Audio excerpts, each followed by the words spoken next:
Good evening, ladies and gentlemen, and welcome to Too Many Tenors, a virtual cabaret featuring 10 talented tenors.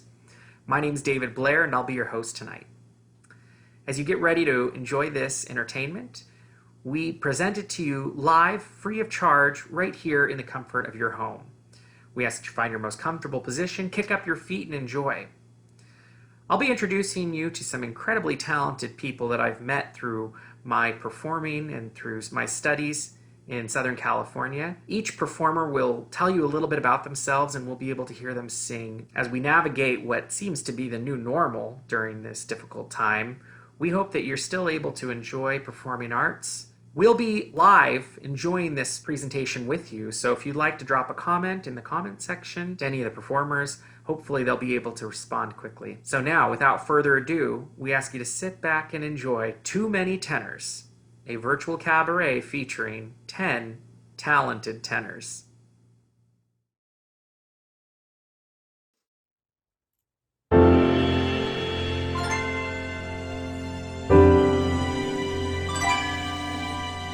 Where did she go? Where can she be? When will she come again? Calling to me, calling to me, calling to me. Somewhere there's a girl who's like the shimmer of the wind upon the water. Somewhere there's a girl who's like the glimmer of the sunlight on the sea. Somewhere there's a girl who's like the swell of endless music. Somewhere she is singing and her song is meant for me. And her voice is sweet as angels sighing. And her voice is warm as summer sky. And that sound, it haunts my dreams and spins me round until it seems I'm flying. Her voice,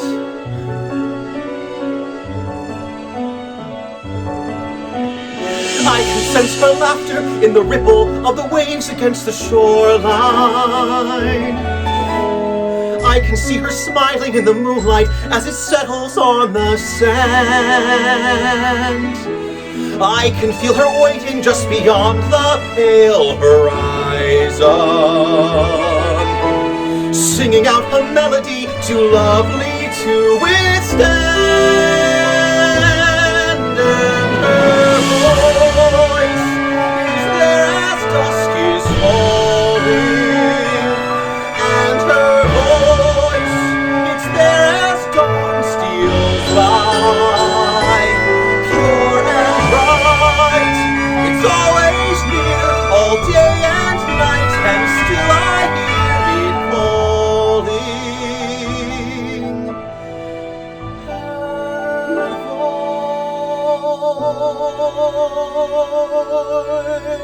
voice.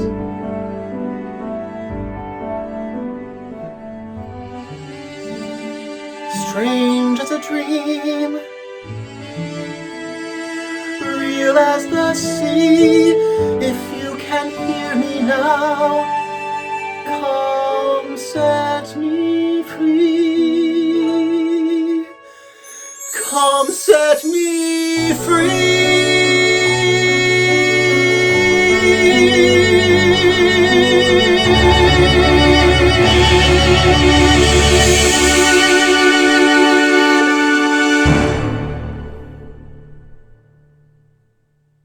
I'm going to end with my arms out like this.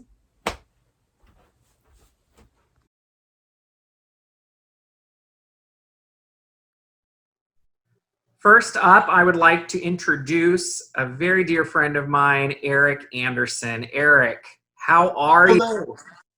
I'm doing all right. How are you, David? I'm doing pretty well. It's good to see you and good to hear you. Eric and I met back in 2012 12, I think. for Titanic. I Right? think so. Yeah, Yes, Titanic. that sounds right. So this was my first production of Titanic. I played Thomas Andrews, and Eric, you played Guggenheim, right?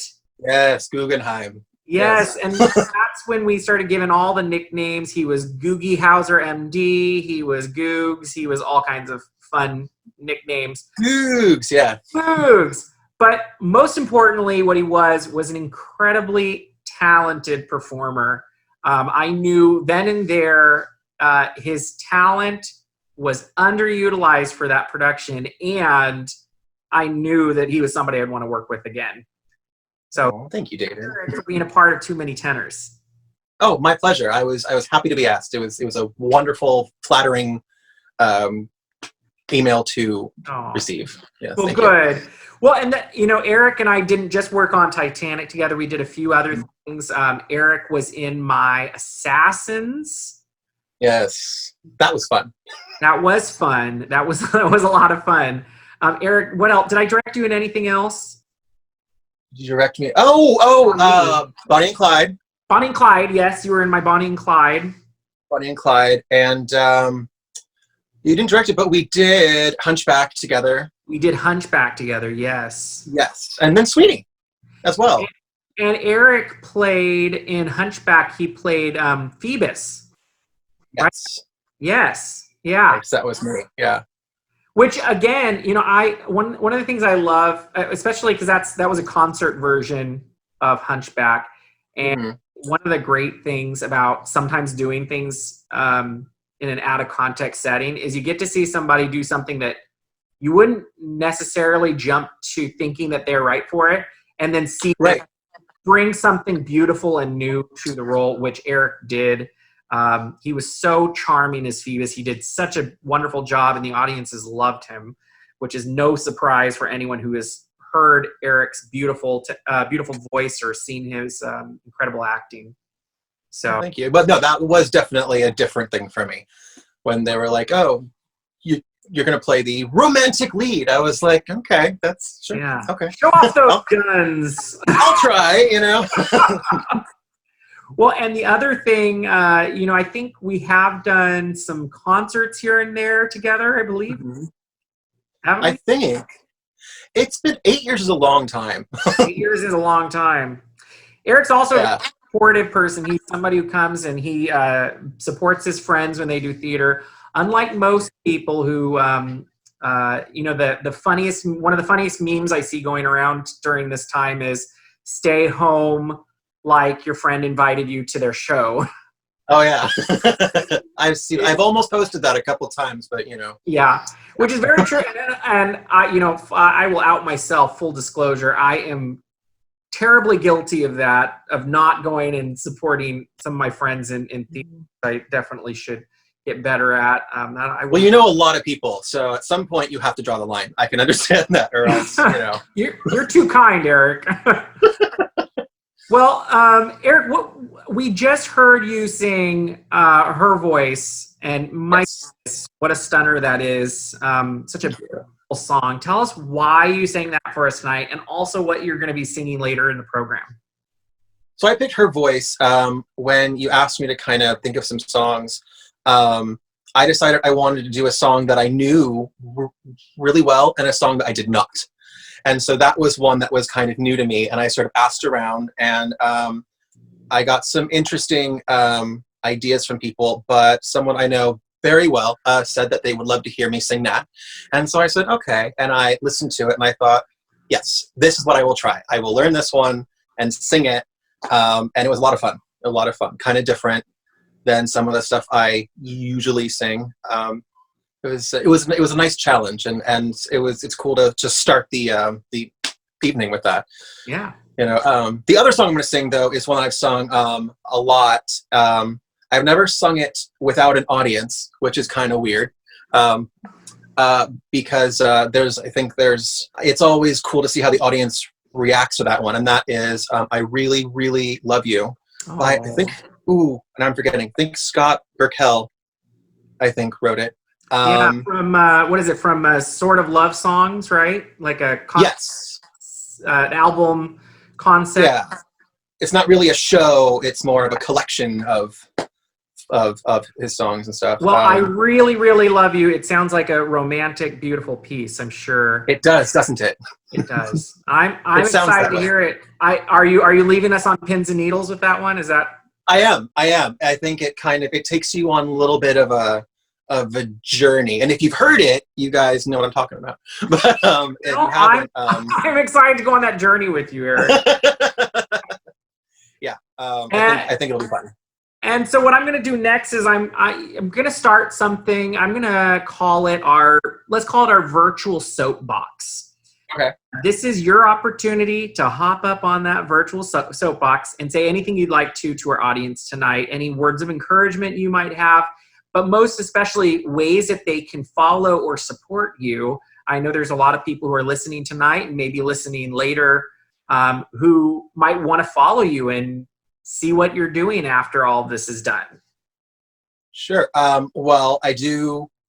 Most of my social media is through Facebook, and that's just Eric Thomas Anderson, because there's too many Eric Andersons in the world. Some of them are on Broadway. That's not me. And then yet. And then I do have an Instagram, and I update that a couple times a year. So that's always a surprise. If you subscribe to that, you might see a little post every season, perhaps. I don't tweet. I don't know how to tweet. So I draw the line at Instagram. Yeah.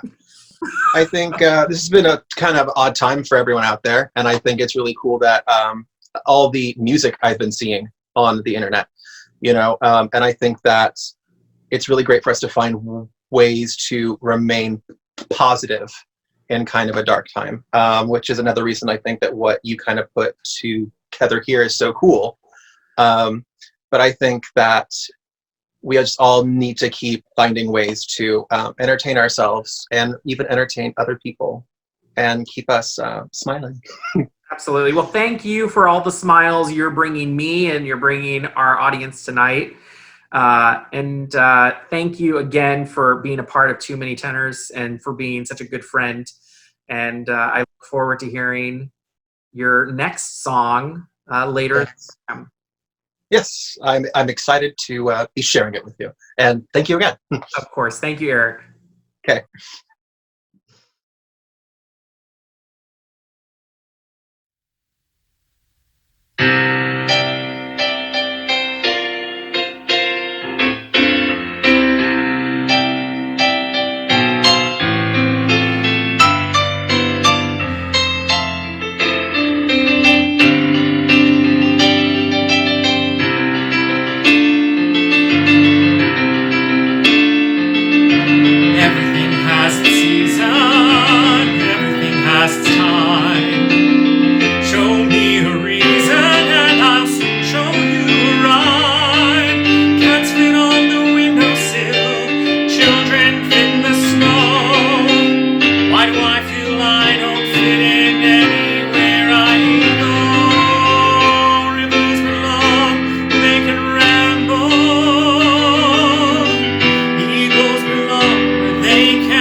So many men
All right, ladies and gentlemen, now we have Carlos. Welcome to Too Many Tenors, Carlos. Hello. Thank you for having me. This is awesome that you asked me to be a part of this. Thank you. Oh, I'm glad you're a part of this. A name so great you have to say it twice. Carlos. Just for the audience at home, Carlos and I don't really know each other. We've never actually, I think, met in person. But there's a lot of, 6 degrees of separation between us. A small world. Much smaller degrees of separation, I guess, actually. Yeah, Carlos, we shared a voice teacher even for a while, Tim McDougall, Yes. who has since passed as a dear friend and mentor of mine. And Carlos, you studied with him for 3 years, is that correct? Yes, wonderful, amazing man, and yeah, definitely a loss when. Yeah, absolutely. And so you studied with him over at Cal State Long Beach, is that correct? Correct. Doing graduate studies, I studied with him, private voice. I went to my schooling at Long Beach, so I did graduate studies there and my undergrad there, where I studied with Christine Hoffrich and Robin Buck and did voice there, and so I have a lot of connection to Cal State Long Beach. Absolutely. Conservatory, as we call it. Yeah, absolutely. Well, again, we've never worked together, but we got connected through Owen Lovejoy, one of the other people in this concert, who just recommended you to be one of the tenors. Owen speaks very highly of you. You guys did Titanic together, is that correct? Yeah, so I met Owen, I don't know how many years it's been now, but I actually met him through Cabaret Singers. He sang a few gigs with us because I sing with Cabaret Singers of Long Beach Cabaret Singers, we call it. And then part of, I guess, of a group called Long Beach Landmark Theater, which works out of First Congregational Church of Long Beach. And several years ago, they started mounting productions. And their first major production was Titanic. And, they had a good number of people, but trying to get, especially as a young company, trying to get voices was kind of hard. So someone suggested, I don't know how they got a hold of him, but they brought Owen in, and I'm like, oh, I know Owen. We sang together before. So we did that show, and since then, working with Long Beach Landmark, we've done several shows together. And he's just a great guy and a good friend now. Absolutely. But yeah, wonderful singer, and it was great to meet him, and obviously through him I got connected with you, which is wonderful. Absolutely. Well, one of my goals through the Too Many Tenors concert was also to marry the two genres of classical music and more contemporary Broadway musical theater.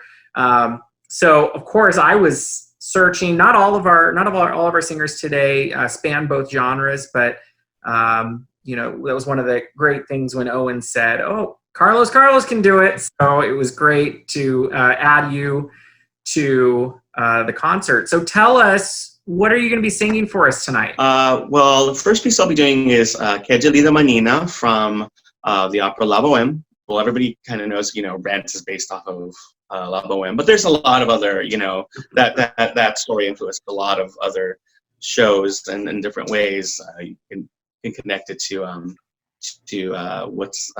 forgetting, Moulin Rouge if you want to. Yeah. Things. I do some classical work, but it's mostly art song and concert stuff. Uh-huh.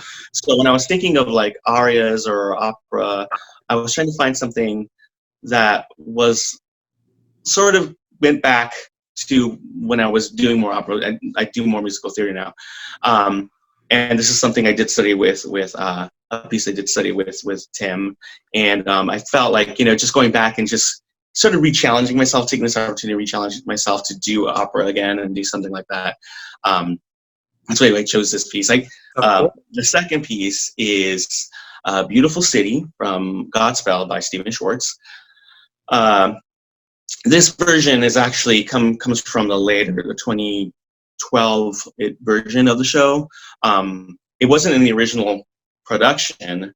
They actually added it to the movie, and it was a very sort of up-tempo group number.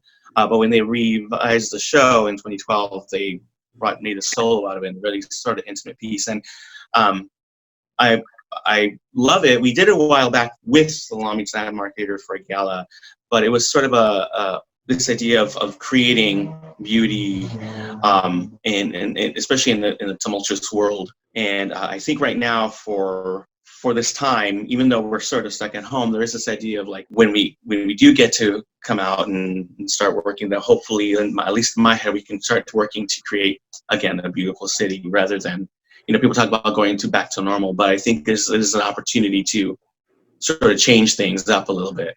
So I so agree. When you had sent me over that song selection, I thought it was such a perfect piece for today, and I think you said it beautifully. It's absolutely how can we create a beautiful city out of this dark time we're all facing right now, and how can we come out of this not just the same as we were before, but how can we come out better? So I think it's going to be beautiful to hear you sing that to everyone. So as I'm doing with all the other performers, I want to give you a brief moment to have a virtual platform, a virtual soapbox, to share anything you'd like to with our listeners tonight, whether they can support you or follow you, or if you have any words of wisdom or positivity for them. The platform is yours.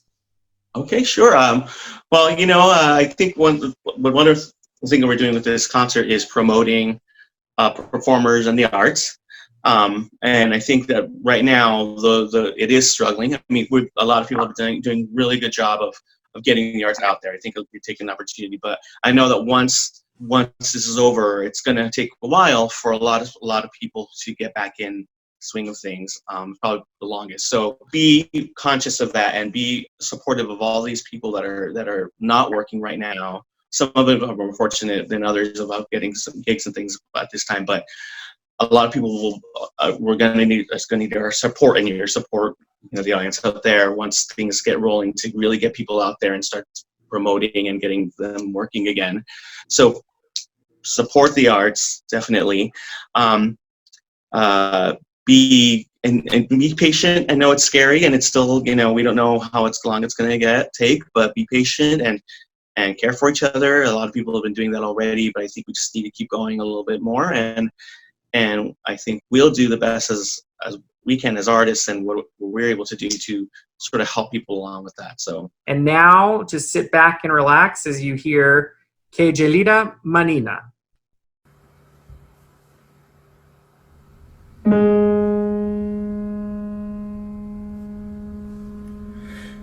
Che gelida manina, se la lasci riscaldar, cerca che giova, ma il buio non si trova.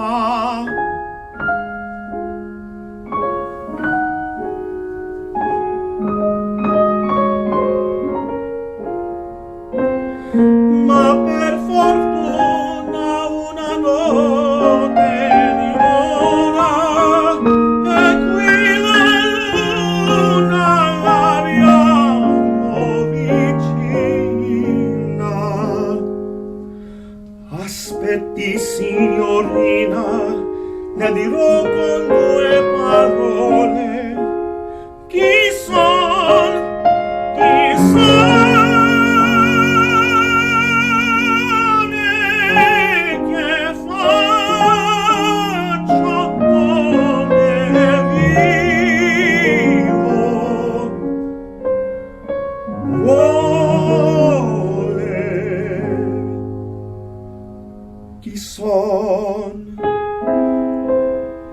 Chi son? Sono un poeta. Che cosa faccio?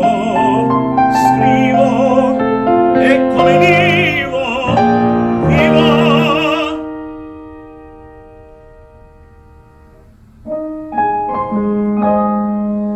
In porta mia lieta, sciallo da gran signore, Gridamini d'amore, pezzoni per chimere e per castelli in aria. L'anima milionaria.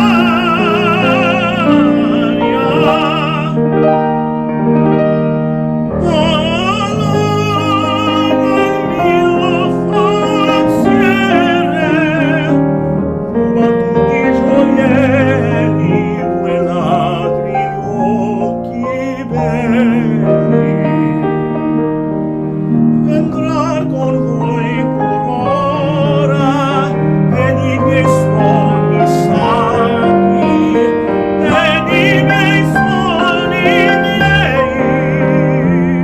miei tosto si dileguar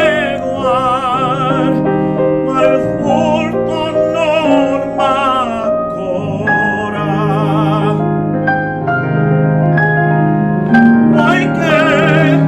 poiché la presto stanza una speranza oh che mi conoscete parlate voi e parlate chi siete vi piaccia dir.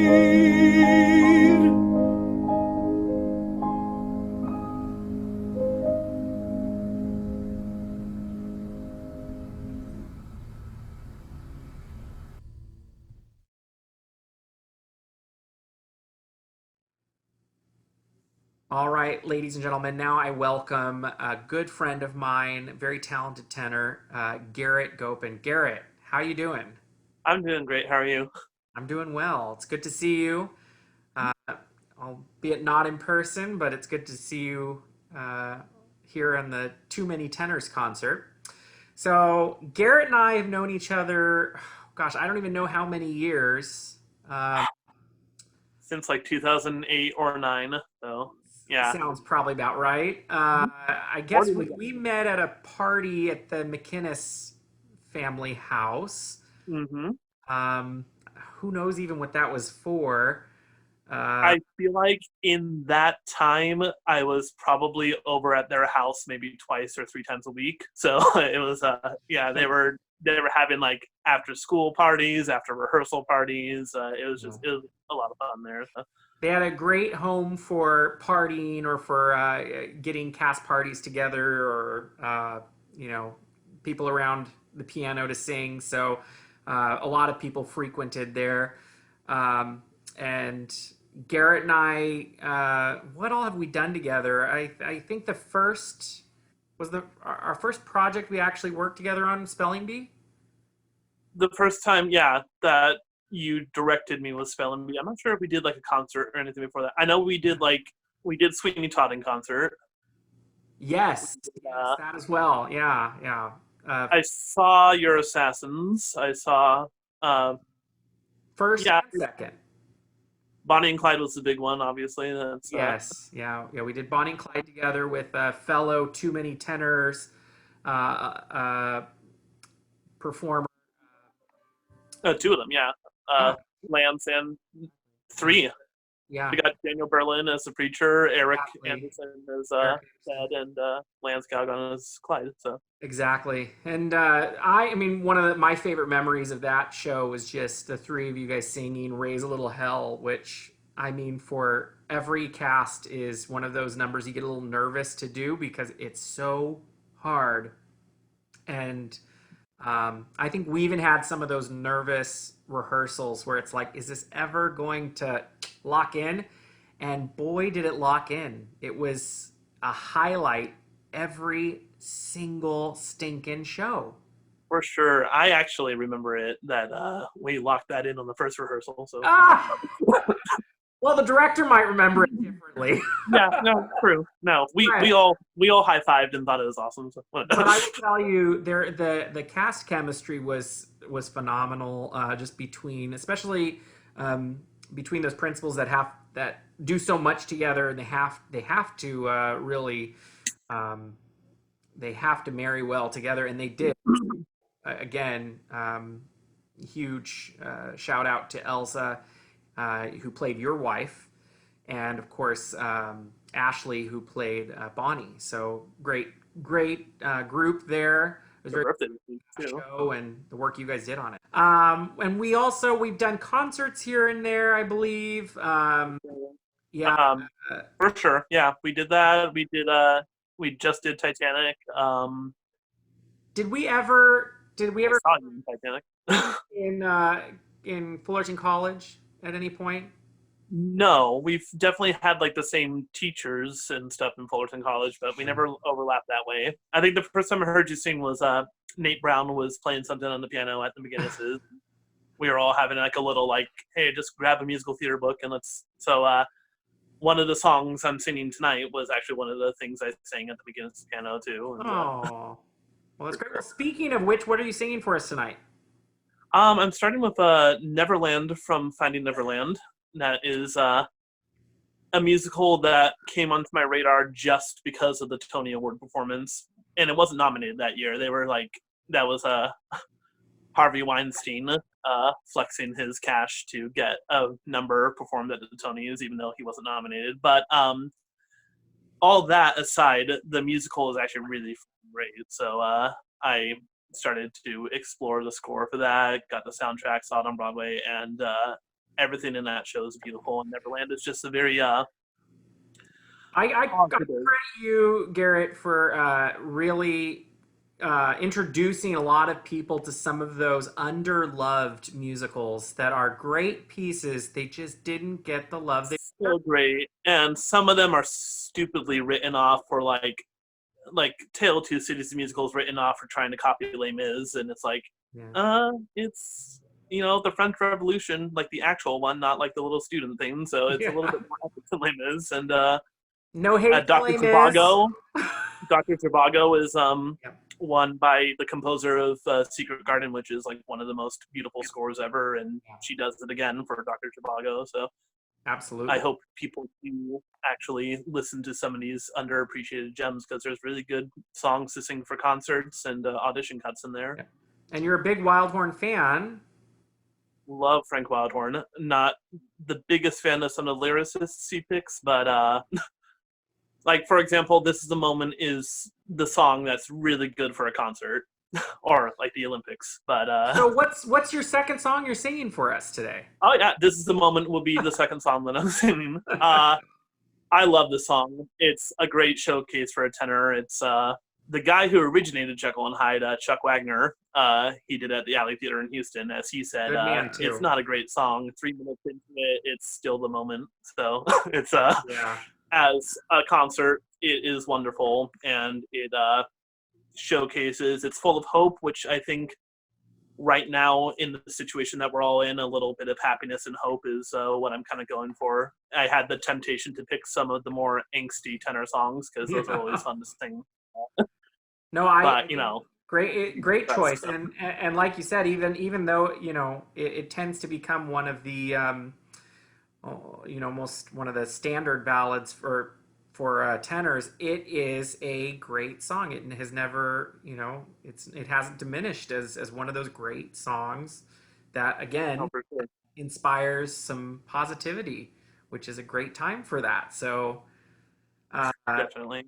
So what I'm doing at this point is I'm handing this over to each of you guys as a virtual soapbox, so to speak. You can share anything that you feel you'd like to share with the audience, or ways that they could follow you or support you.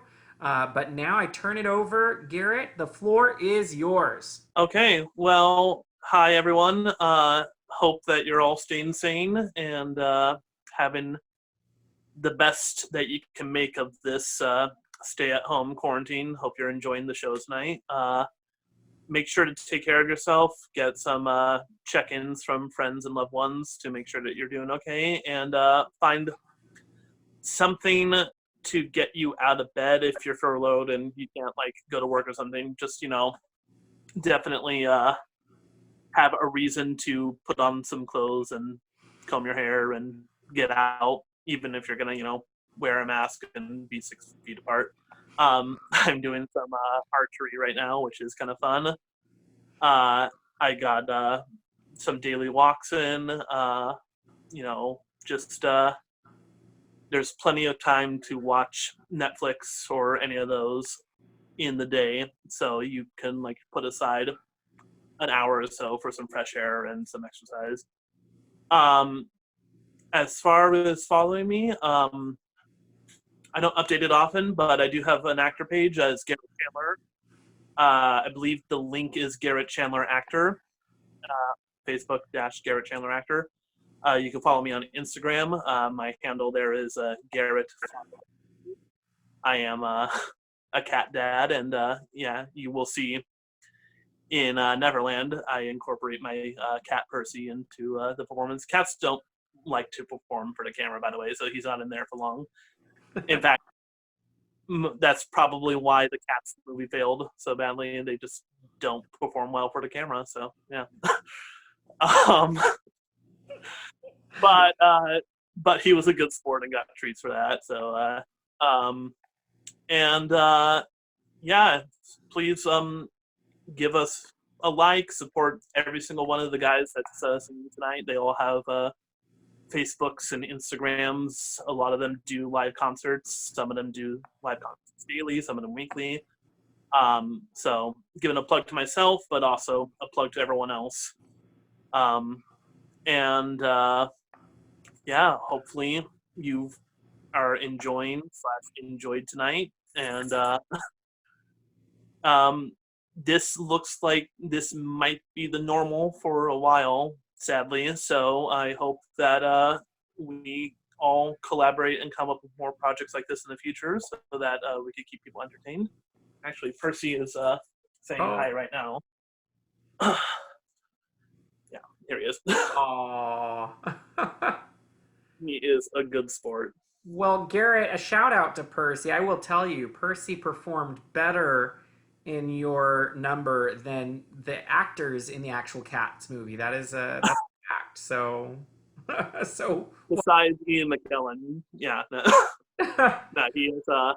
I do have that dream of staging Cats with just actual live shelter cats, and whatever all they want to do. All you need is a little laser pointer, and you're good to go. Exactly. Yeah, and that will end well for everyone. That's right. Scratches and lots of crying. Well, now, without further ado, I give you Garrett and Percy in Neverland.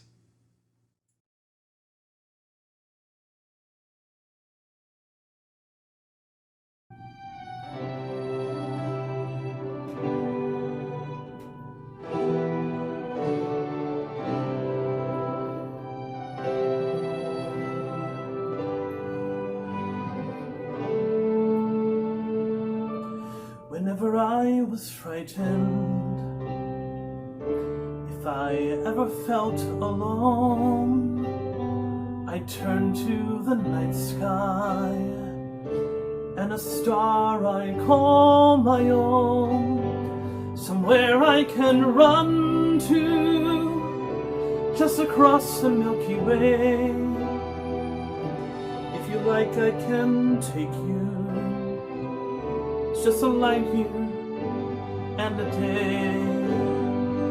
We can sail away tonight on a sea of pure moonlight. We can navigate the stars to bring us back home. In a place so far away, we'll be young and that's how we'll stay. Every wish is a command. We will find ourselves in Neverland.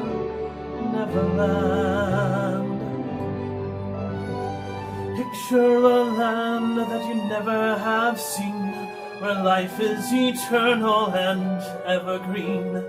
A future of happiness all in your hands, all in this place of your dreams, here inside Neverland.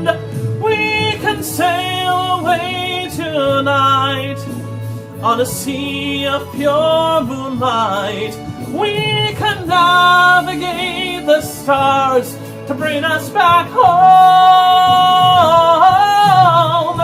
In a place so far away, we'll be young, that's how we'll stay. Every wish is a command. We will find ourselves in Neverland.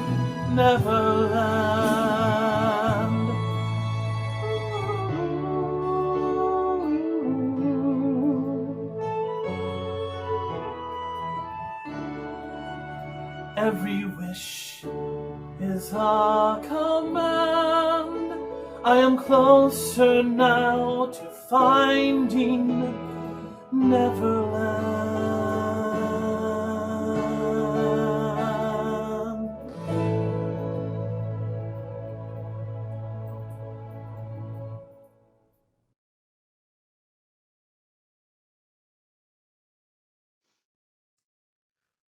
Welcome, Lance, Hello, to hello. the Too Many Tenors virtual concert. How are you? I'm doing so well, David. How are you? I'm great now that I see you and the king behind you. Yeah, I gotta know. That's always inspiration to look back behind me whenever I go to my Facebook Live concerts. So it's like, okay, I gotta do good today. Come on. Absolutely love it. So, well, Lance, we've known each other going on 5 years, I believe. We met when you came out for Bonnie and Clyde. I believe I first actually experienced you on stage. I don't know what the year it was. It was Fullerton College production of Assassins. I think probably along the lines of 2012 and 2013, somewhere around there. Okay. Well, let me tell the listeners at home, he was a spectacular Zangara. He was so good that when I was directing the production, just a year or two later, I called Lance for the role. Pretty much, you don't need to audition. I just want you to play Zangara for me. This was my second time producing the show. And Lance was unfortunately committed. He had just signed a contract for another show. Correct me if I'm wrong on any of this. No, But you were you had, I think you had contracted an ensemble role in another show, and jumping back into Zangara sounded like a great thing to you, but you gave it a thought, and then you called me back and said, I really can't. I've committed to this. I don't feel it'll be the right thing. And that, my friend, spoke volumes about your character. And I knew, okay, this one's not working out, but I got to work with him again. Oh, shucks, David. Well, I appreciate that. Thank you. It's definitely, Assassins is definitely a show that's also close to my heart. So Yeah. definitely need me to have to say no, but signed a contract and you gotta keep your word in this business, at least as much as you can. So Yeah, well, we'll have to do it again, though. absolutely. I don't know if you know who ended up playing Zangar in that production. I don't remember off the top of my head. Was it you, I believe, right? I'm sure you killed it. Oh, I'm sure I did. After casting it 5 times, I ended up just jumping in the role. Our music director, Stephen Holsey, said, David, stop it. Just get in the role. We can't Just do it. Use that beautiful voice of yours and just go. Yeah, it's definitely not something I enjoy doing. I am the worst actor to direct. Let me just tell you. So as a director, that's miserable. Well, Lance, I want to talk just for a moment about our experience with Bonnie and Clyde. It was a very special show to me. You guys, it was kind of the dream cast, in my opinion. You guys were incredible. The chemistry you had just was magnetic. It was incredible to watch. It was one of those shows I attended every single performance. Never got tired of it. It was, for me, it was very special. And you and Ashley Nelson, another, I say local actress. She's in New York, though. She's that's right. Yeah. She's still ours. So that chemistry you guys had was just literally from the callbacks. It had something magical to it. So How was that experience with you? Oh, it's definitely a show that I'll never forget. Especially having the experience of a live band through the entire process, and uh, I think all the main principles of those two, myself, Ashley, Elsa, and Garrett. I think having that family unit, we were just, again, like you said, it wasn't day one. It was just we were on it. The Yep. chemistry was there, and it's a beautiful show with a story that you're not expecting if you're going in blankly just thinking Bonnie and Clyde. Okay, it's just two lovers on the run. There's so much more depth to it, and that's what I truly love. And it's based off of real people. That's what I really love about the show. Ab- Combines. Absolutely, absolutely, and you definitely did Clyde justice, and I think it's so easy to make that character not one you root for just because of the way he is. You made the audiences fall in love with him night after night, and that there was so much realism to Lance's Clyde. You guys, if there is an entire recording of that production floating around online if you want to see on YouTube. You just look up, I think Costa Mesa Playhouse Bonnie and Clyde, and you'll find it. So, what are you singing for us tonight? Okay, so well, I got two pieces, just like all the other the fine gentlemen that are performing tonight. But first piece I would love to sing for you guys is a piece called Sarah, and it's from a whole musical catalog written by Frank Wildhorn called The Civil War. And then after that, I'm going to go ahead and sing in a little song called Memphis Lives in Me from a beautiful show called Memphis, which won the 2010 Tony for Best Musical. Fantastic show as well. So Absolutely. Your selections are a couple of my favorites. I was so excited to see that you're singing Sarah, particularly because I think it's a song so many people have never heard of. They've not. Yeah, it really is a diamond in the rough kind of a song. It is. Particularly for me, like it's because most of the songs in Civil War, I think what Frank Wildhorn did beautifully was he based it off of real historical letters and documents from that time period. And this is one that will tell this beautiful story of a soldier going to war, sending a letter to his wife, Sarah. I'm getting chills already talking about it. Yeah. Like it's so great. So Well, the listeners are getting ready to get some chills when they hear you sing that. So it's again, it is such a stunningly beautiful song, and I'm so excited for you to hear it. And Lance's second selection, "Memphis Lives in Me," also another tenor tour de force song. Beautiful song, well written. Again, Tony Award winning musical. wow, it's also very much a high impact emotional piece that I think really resonates with a lot of people. So, Lance, I'm giving you all a brief virtual platform, your virtual soapbox, so to speak, so that if there's anything you want to share with our listeners tonight, if there's a way they can follow you, support you, get to know you, or if there are just any words um, of encouragement or inspiration you'd like to provide, now's your chance. Go ahead. The platform is yours. Okay, here we go, David. So, ladies and gentlemen, first off, thank you so much for joining us tonight for this beautiful performance of just everyone coming together. All these wonderful men coming to sing these wonderful songs for you. If you want to follow me in particular, I have a couple ways of doing that. So, I have a Facebook and an Instagram, both under Lance Galgon, Galgon. I write my own music. I teach voice lessons and virtual music lessons if you want to inquire on that. Either one of those platforms, you can find a way to contact me on there with direct messages, comments. I post stuff all the time with music. I have Facebook comments of my own. If you want to come on and catch those and give support in that sense, I would so very much appreciate that. And please support all these other gentlemen and artists that you see. We're all in this together, I think, and it's only by coming together and with the grace of God that we're able to get through this together all in one piece. So. Just praying for all y'all, and hopefully I'll see you guys on a Facebook Live concert after this. Beautifully put, Lance. Now, without further ado, Sarah from Civil War.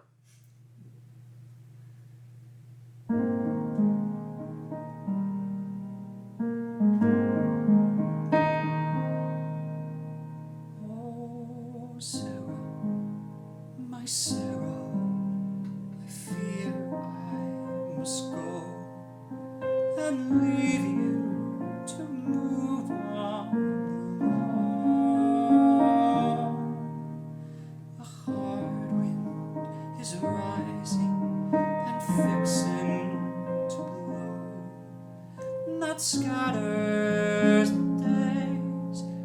have known. But come what may, I'll always be with you, watching from above. Oh, Sarah, my Sarah, my love. If fate is kind, I'll soon be by your side. But always know you can find me deep inside. Oh, Sarah, my Sarah, I whisper your name. My thoughts all will run home to you. My heart's the candle and your heart the flame that burns with the fire so true. Know that we will surely meet again. Until then, I swear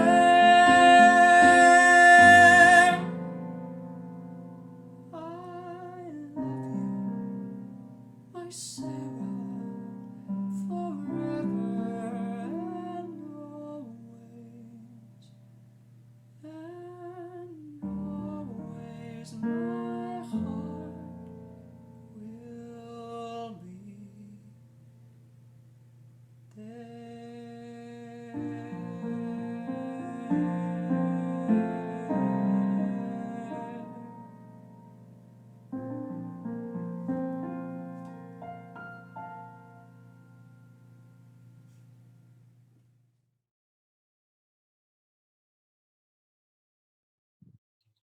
Ladies and gentlemen, now Zachary Hillman.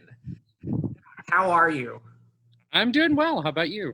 I'm doing well too. It's lovely to see some sky right now. Thank I you know. for taking us outside. Yeah, it's nice and sunny, sun setting, and it's clear out today. Actually, I've known Zachary longer than I've known any of the other performers. Why? Because I knew him when his mother brought him home as a brand newborn little baby.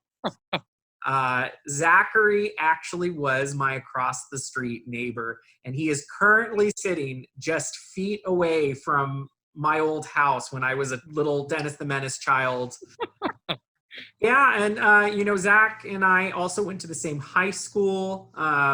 It was actually a big surprise to me when I had learned that Zach had gone into singing as well. And of course, you hear a lot of people, they go into singing, and you go, okay, yeah, that's great. Well, the first time I heard your voice, Zach, was actually it was a clip that I had heard of something you had done at Fullerton. I directed a production of Assassins over at the La Habra Depot, which is now Mysterium's theater, but the La Habra Depot, tiny little space for, it's a shoebox for Assassins, but it was a fun production that Zach's father was the producer for, one of my producers. And of course, he and I reminisced a lot, and he was sharing about what a great voice his son had, which you hear a lot of people say. But boy, did I underestimate the incredible tenor that Zachary possesses. He's got such a beautiful voice and such a humble personality that goes with it. So it's I'm excited for you at home to listen to him sing. Zach, what are some of your favorite things you've done? Oh gosh. On the spot. I know, right? Joseph, for some reason, is a show that follows me around. I did it twice, played Joseph once at the Depot, actually. And then I just recently directed it with my sixth graders last year. Oh, how cool is that?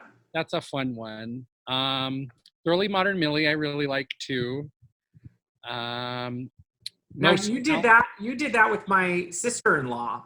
Am I correct? Yeah, Mimi. Mimi was Yeah, my Millie and I Melissa. was her Jimmy. That's right. Yes. Again, it's so weird sometimes how these paths cross. We have a crazy web, and it's really odd to me that we never worked together until I was an adult. That's Correct. crazy how that works out sometimes. So speaking of that, I was doing my second production of Titanic over at the Attic Theater, and we were still looking for a male performer. They wanted somebody with, I know the show very well, so they needed somebody with a beautiful tenor voice. And somebody who's charming. That's really what the character required. And I immediately thought, well, I know who the person is. And luckily he had Zach, correct me if I'm wrong, but you just gone to like one of those almost like cattle call auditions that a bunch of theaters came and were hearing performers to consider them for their seasons, right? Yeah, it was the OC Theater Guild's like general audition for all of their shows, and Kathy Palladino was there, and Correct. I got to meet her. So Kathy, of course, then starts Facebook stalking you, and she sees that you and I are friends, and she immediately messages me and says, do you know Zach, right? And I'm like, immediately I said, cast him. Don't need to, if he's willing to do it, you should pull him in. So then I start messaging Zach and start saying, hey, you should do this. And Zach's starting to think, well, I don't know if I have the availability. I don't know if I can do it. Well, lucky for us and lucky for the audiences, he made it work. And of course, lend his beautiful voice to that production. And that was our first time and only time working together professionally, right? So far, yeah. And it was a blast too, because that was my first time performing in about 3 or 4 years. I don't really perform anymore. You know, I used to say that, and I still sort of say that. It's very rare that I jump into a show, but I will tell you, your talent, it should not be behind the stage too often. I know you're also a gifted director and a gifted teacher and a gifted with all the stagecraft you possess, but certainly, you need to share that other side of your art as well. Yes, it's something I'm working on, trying to get myself back out there. Good. Well, tell your parents they can pay me later for pumping you with that. Right. Oh, I'm sure they'll love that. Yeah. So what do you also have some pretty big announcement that you recently made, right? Yes, I am moving out to the Las Vegas area in July to start working on building my full practice for college consulting and acting coaching. Very cool. But tell us, what are you singing for us tonight? Yeah, so tonight it's 2 songs. The first one is Out There from Hunchback of Notre Dame. And the second one is Dies Bildnis est besauben schön from The Magic Flute by Mozart. Wonderful. 2 shows I love very much. I've been in both of them, and I'm so glad you're singing from those two shows and those 2 incredible pieces. Yeah, I'm excited. I'd never actually sang out there for anything before. It's always one of those flashy tenor songs that I didn't sing a lot of those in college when I was doing my musical theater degree. For what we needed at the time in our theater program, I was always kind of singing baritone or second tenor type stuff. And I didn't get to do a lot of the high up in the rafters stuff. So It's fun to be able to actually do that for a performance now. Yeah, especially when you have it. I mean, you have that up in the rafters capability. Sometimes it just gets underutilized. Right. Yeah. Right. Yeah, and then the other one, Dies Bildnis, that was one that I was working on. I switched majors halfway through college. I was originally a vocal performance major. And that was one of the last songs that I was given. And I haven't sung classical since then. But you know how our dear mentor, Mr. Hedgecock, always says to keep one in your back pocket because you never know when you'll need it. And So true. this is that moment. So, Well, thank you, Mr. Hedgecock, for that. Well, now I'm going to turn over the stage, so to speak, for you to have your virtual soapbox. If there's anything you have to say to our audience, our listeners tonight, now's your chance. Please also share how they can follow or support you. And again, I think with your growing business, it'd be great for you to share how they might reach out to you for those services as well. sure. Well, firstly, I want to say thank you to everyone for watching. I would really like to encourage all of you artists who are out there watching and listening to this to continue finding ways to make your art, especially during this time. This is one of a few projects that I've been working on the last few weeks. We're doing some stage readings, some Zoom readings, that kind of stuff. Artists are trying to keep limber and moving forward, and I absolutely encourage everyone to do that. One of the other things that I do, like I said earlier, is I'm a college consultant and an acting coach for high school students. So I work with families and students preparing them for the college journey for theater specifically. So if there are any seniors out there, or if you know of any seniors who are looking for assistance in maybe they're not sure how the college process works for theater, or they know that they have a daunting task ahead of them and they need help, to go ahead and reach out to me. You can find me on Instagram and Facebook, both at Real Zachary Hillman. So go ahead and type facebook.com/RealZacharyHillman or Instagram, my handle, Real Zachary Hillman. You can catch me on either of those places. Well, great. Well, thank you, Zach. And without further ado, Out There from The Hunchback of Notre Dame. Thank you.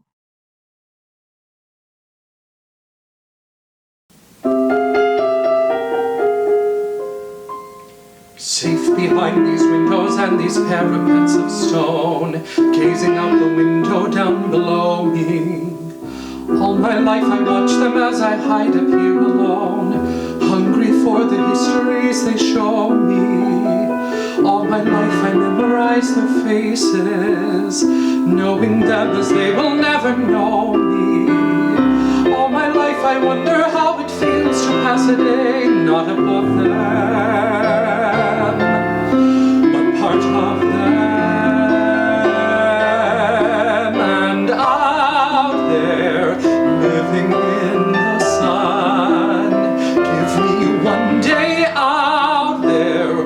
All I ask is one to hold forever. Out there, where they all live unaware. What I'd give, what I'd dare, just to live one day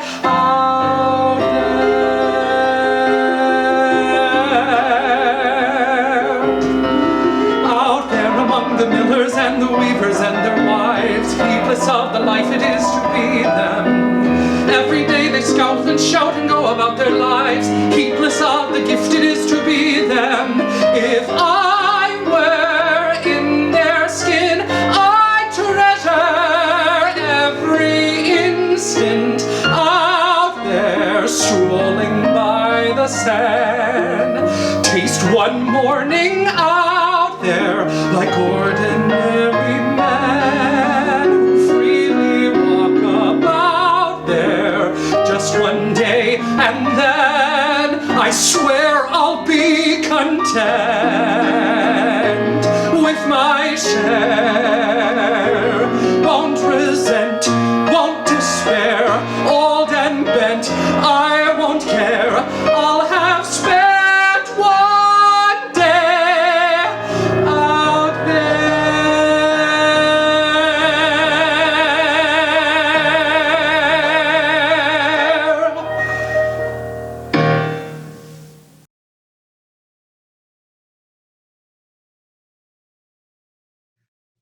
All right, now I have the extreme pleasure of welcoming Jesse Saywell to Too Many Tenors. Welcome, Jesse.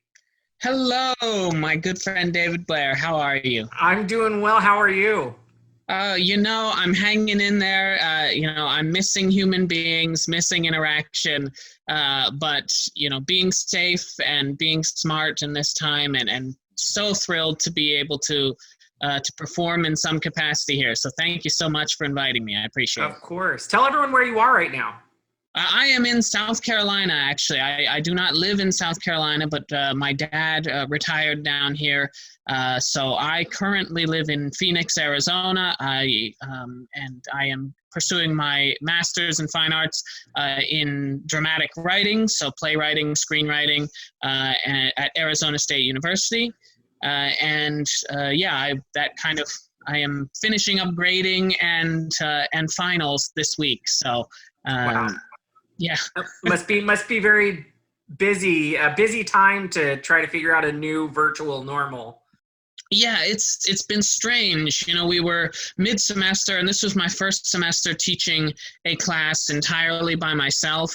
I was teaching intro to comedy writing, and midterms came, everything was great, and then spring break, wonderful, and then after spring break, we're going to be online for the rest of the semester, figure out how to teach a class online. So that was different. Comedy writing, I guess you don't get better material than today, do you? Either that or I don't know which, a little bit of both. It's a combination of both for sure right now. Well, just to let the listeners at home know, Jesse and I met. What year was that? I believe it was 2017. 2017, when we were in the Hunchback of Notre Dame together. It was a concert version, really fast process, right? That we went. Yeah, it was over before it started. It felt like it, but that was the best thing. One of the best things just was that it really was such a wonderful experience, and it just felt like it was. Like it was gone in the blink of an eye, which was really, it was sad in one way, but, it's such a fun thing to put something together that quickly. I think, was it, about 4 weeks or so from start to finish. Yeah, super fast. And Jesse played Quasimodo, and I played Clopin. And let me just tell you, first time I heard Jesse's voice, it's one of those, it's a treat you're getting ready to experience, but it's one of those things you're just trying to put it all together to understand what it is you're listening to, because it's so unique and so powerful and so beautiful.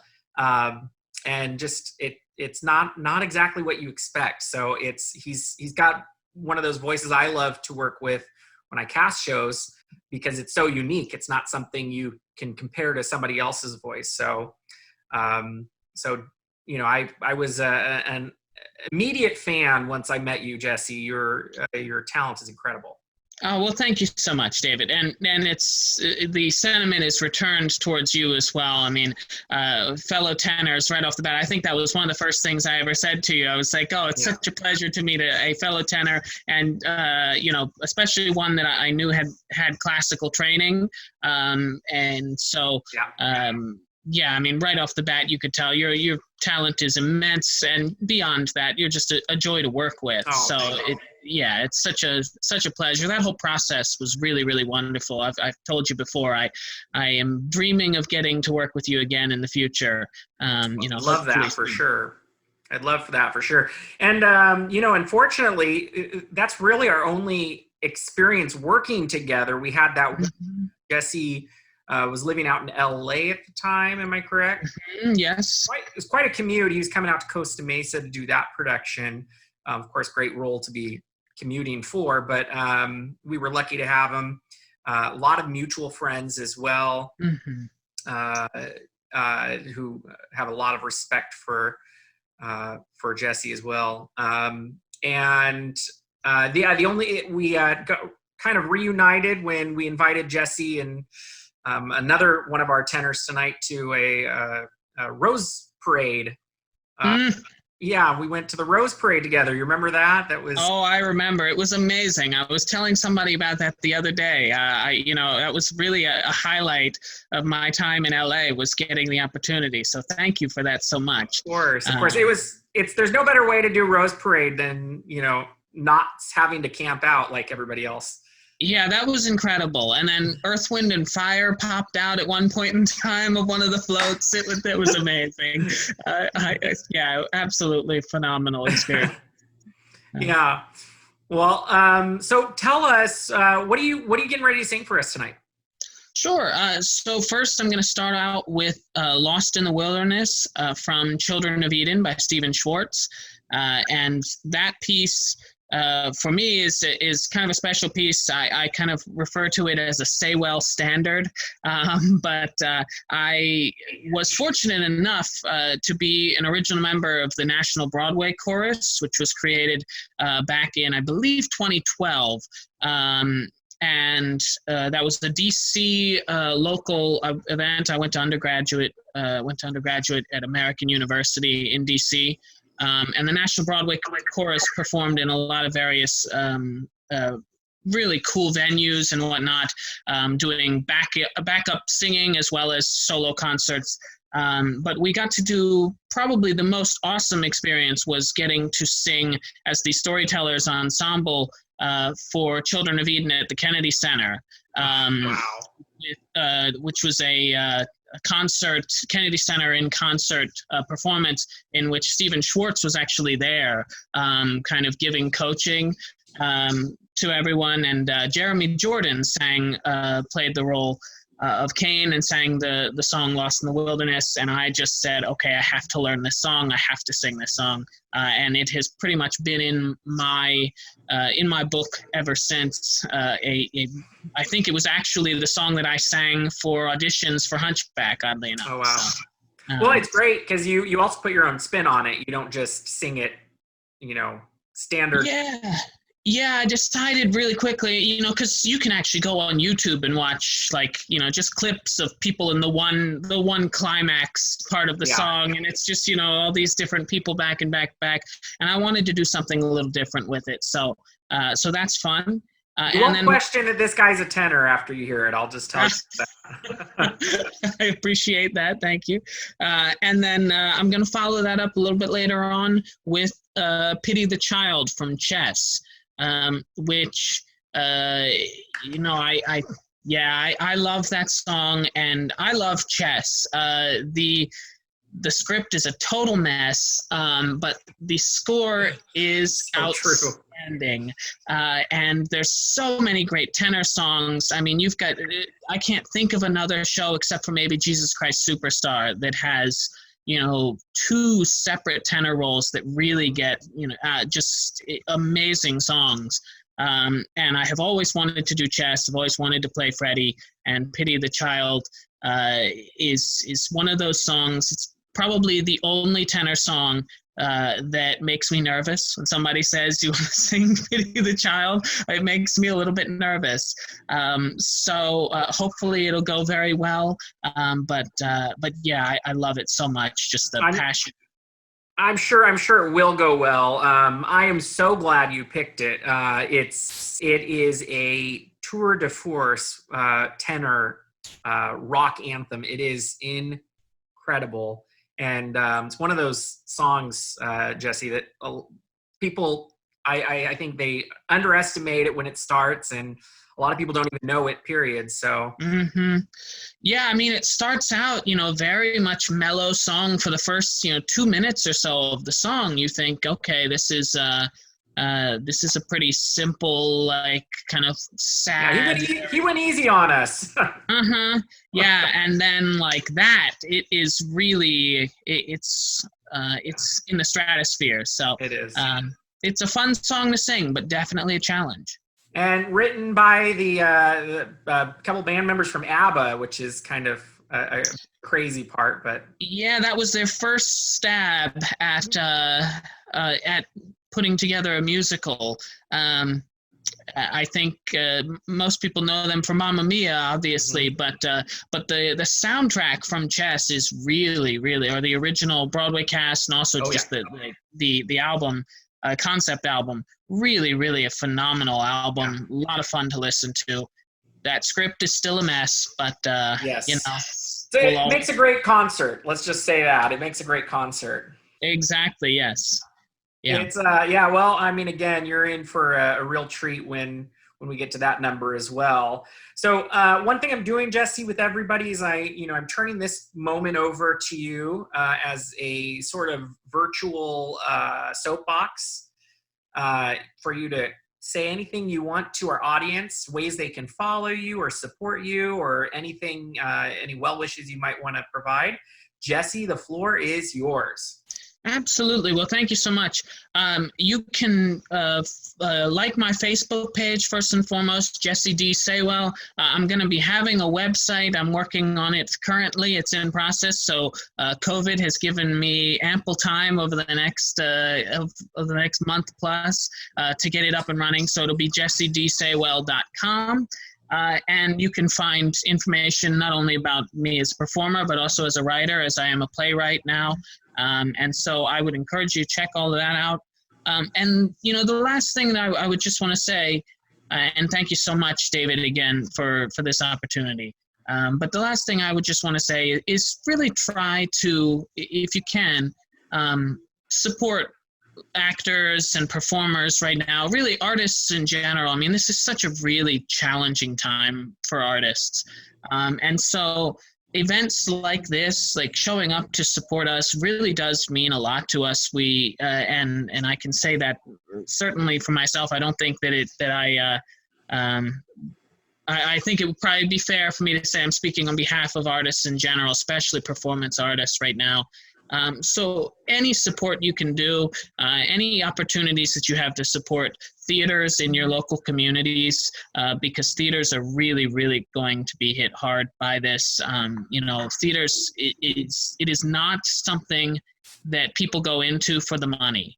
And so it really is about a love of the art, a love of the craft.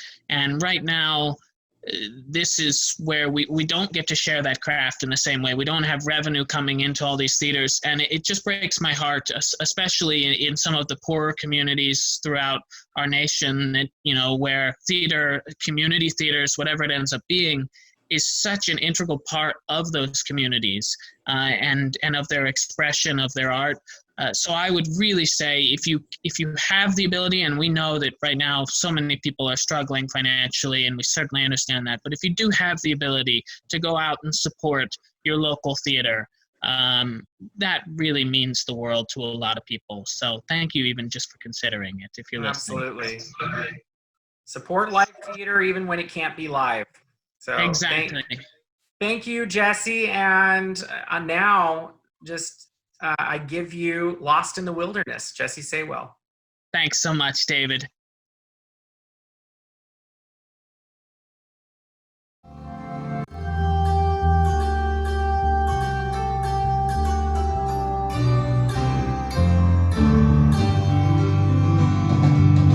I didn't make this world, I didn't even lose it. And I know no one said it was fair, but they had a garden once, they had the chance to choose it. They gave it away, including my share, and now we're lost in the wilderness, lost crying in the wilderness. And if anyone's watching, it seems they couldn't care less. We're lost in the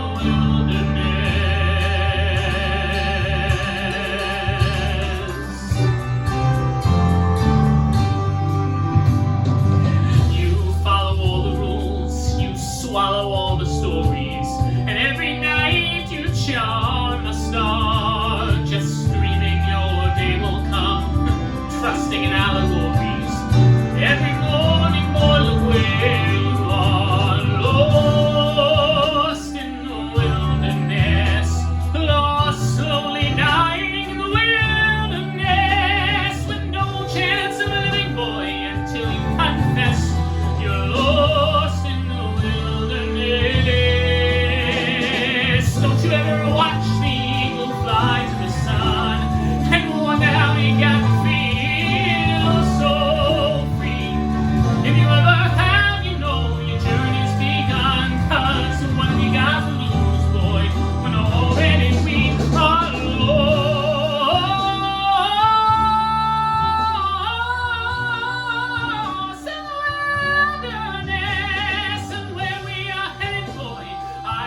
Next, I have the pleasure to introduce Owen Lovejoy, very dear friend of mine for all of just 1 year. Owen and I met doing Titanic over at the Attic Theater. This was both Owen's and my second production of Titanic. We didn't do it together the first time. I was reprising my role as Thomas Andrews in production. And Owen was coming in as Thayer, but he had prior to this production, he played Barrett. So it was a switch for him. And Owen, I always love how you tell the story. It's the same coming from you. So I'm going to let you that we both shared on first rehearsal. Oh, okay. So, yeah, we were told, as often happens, okay, tenors sit in the very back of the room, just the music director's like, sit far away from me. Okay, so we start going over the ensemble music and we get to the high notes for the tenors, and all of the tenors go up for the first tenor note, and immediately I just kind of stopped and looked around, and David was doing the same thing, and we kind of looked over and was like, oh, there's another tenor here. And, of course, not to disparage any other tenor, but in a musical theater setting, I think we both discussed this, how we are both used to being the only tenor in the room that sounds the way we do. A little more on the classical side, especially when we go into those upper registers, we tend to rely on that more operatic sound. And this is a show that definitely could have it. And so, yeah, that was a really great first meeting. I love telling that story. It's so funny, the shocked look on each of us as we look over. Was that you? I do too. I also love that, you look at Owen, and Owen is definitely one of those, don't judge a book by its cover. You would not look at Owen and picture such a beautiful operatic voice coming from him. Not to say I don't picture a beautiful voice coming from you, but I might pick another genre from you just on first sight. But Owen not only is an incredible talent, but he's a very, very incredible person. He's got such a big heart. He has been doing something that I think has been making a pretty big impact in the Long Beach community and beyond. Owen lives in Long Beach, and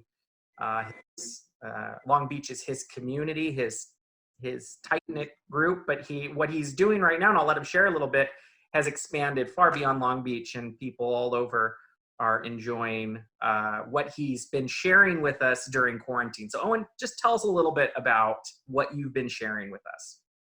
Thank you. I've been doing what has eventually turned into, we call 2 at 2. And every day at 2 in the afternoon, I go out on my balcony and I do a couple of songs. And originally, I started it with the intention of having artists share their art. Because I think it's so important at a time when we're uncertain and when people are scared or angry. I think we need art. And so many artists are afraid of the judgment that comes with it, myself included. And so I decided to do them live. They're not recorded. I do not get to edit any of this. And so in addition to me trying to get people to share their art. Garbage trucks driving by and everything. Yeah, I should have picked a better time. I know there's garbage trucks hit every third day or something, and it's wonderful. I think it's part of the just silliness of it. But also speaking to Owen's personality, he always stops what he's doing and he celebrates the sanitation workers as well, considering they are absolutely an essential part of our community. So he will stop what he's doing and he'll shout, "Thank you for all the work you do." And he'll clap for them. And I'm sure they think he's a nutcase because all they're trying to do is load up the truck and then look at some guy standing on the balcony screaming at them. So with bright orange hair. Yeah, with his giant orange hair. And I'm sure but again, it's just it speaks to his character as well. Yeah, I just wanted to encourage people to share their art, and it doesn't have to be perfect. I go over these songs about an hour before I go out to sing them. They're not rehearsed. I wanted to make people smile, and I think that the mistakes, the flub ups, I think are the most smile-inducing part of it. And I have gotten so much of it, and I have had to kind of take my own medicine. Like I tell my students, it's not about perfection. If you sing from the heart, someone else will find the perfection in it. And I have had so many people just tell me that on different given days, I've given them exactly what they need. So it's turned into its own thing, and I've learned so much from it. And Absolutely. So well, and smile we do. You certainly do bring smiles to a lot of people's faces. You'd be surprised at the amount of viewers that try to tune in live every single day. Even elected officials tuning in to hear Owen bring a little bit of light into what is often considered a very dark time for us. And I'll let you share what your behind it is. Share your art. I know that's a big part of it, and I think people have been grabbing hold of it. I even shared something because Owen kept pushing everybody to do it, and I thought, you know what, I'll share a little clip of me singing from Hamilton. So yeah, I have been surprised at the response that people have given it. It's people that I never thought would just kind of loosen up a bit and do something silly. On Mondays, it's turned into Karaoke Mondays, and I start telling people, post videos of you doing karaoke. I have opera singers being like, oh, hey, I'm doing karaoke. And it's been great to see people share it and not take it so seriously. Absolutely. I don't have the same background as a lot of people. I wanted to be the front man in a punk band. I mean, I've got a giant orange mohawk, and that's what I wanted to do. But when I was younger, my friends were like, don't sing like that to our music. And so I really kind of fell into a more classical genre of music because my voice dictated it. So I'm kind of a little bit of an outsider of it. So I'm always kind of the silly one when we get into the more serious circles. So it's been great to see so many of my friends that are more serious come in and, kind of play around with me as well. So. I feel you, brother. I think that's a great way to share your story too. So Owen, what are you singing for us tonight? Well, the first thing I'm going to be singing is a piece called Way Ahead of My Time, aka the Caveman Song. And oddly enough, this is a piece I have never heard until I started doing these balcony events. And I have done, as of today, 102 songs. And so, you start going through and you're like, I need to find more music. I need to find more music. My personal rep went to quit. And this is one of the songs that I found there. It's a cabaret piece, and it just absolutely spoke to me. And anybody who knows me knows that this is 100% me. And if you didn't know me before, this is 100% me. Well, great. What's the second piece you'll be singing for us? It is Una furtiva lagrima, and again, since I am a little bit of the rough around the edges in the opera world, I will give you the English versions of all of this so I don't butcher the language. It's from Donizetti's opera, The Elixir of Love. I actually brought it out because it was an assignment when I was in school, and I thought it would be easy to dust off and, offer up because I wanted to kind of give some variety. And that's what I got for you tonight. And I hope you enjoy it. It's a great piece, and I'm excited to hear you sing it. Great piece from a great opera. I always think of it as like the brooding teenager type song in the opera world, but it's great, and I can't wait for the audience to hear you sing this and for us to be a part of Owen and his two sides. I feel like this shows your two sides. With your fun caveman piece and your big tenor, opera piece. So I'm excited for everyone else to experience this.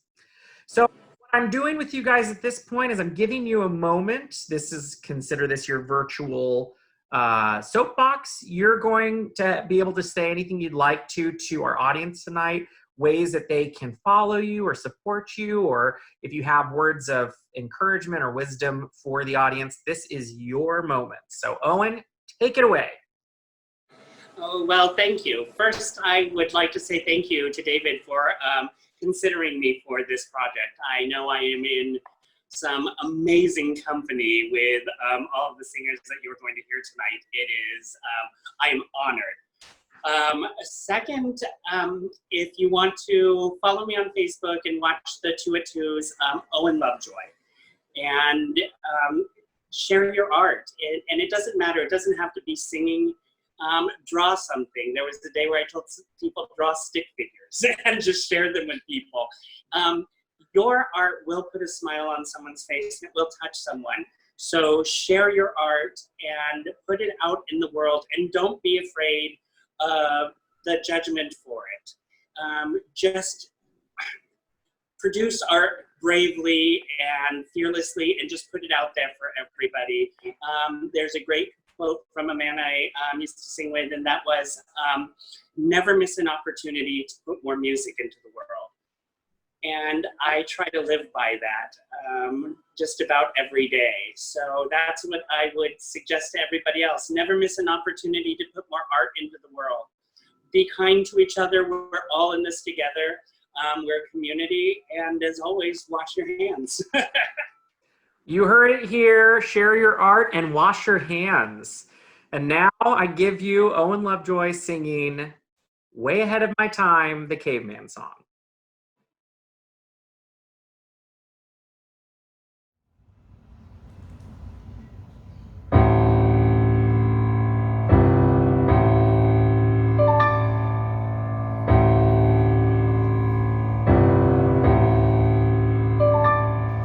Today's the day your son becomes a man, Papa. Today he'll claim a mate and join the clan, Papa.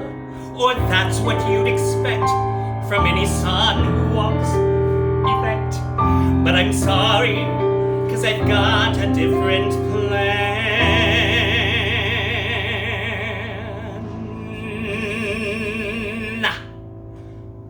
Papa, I'm not like the other cavemen.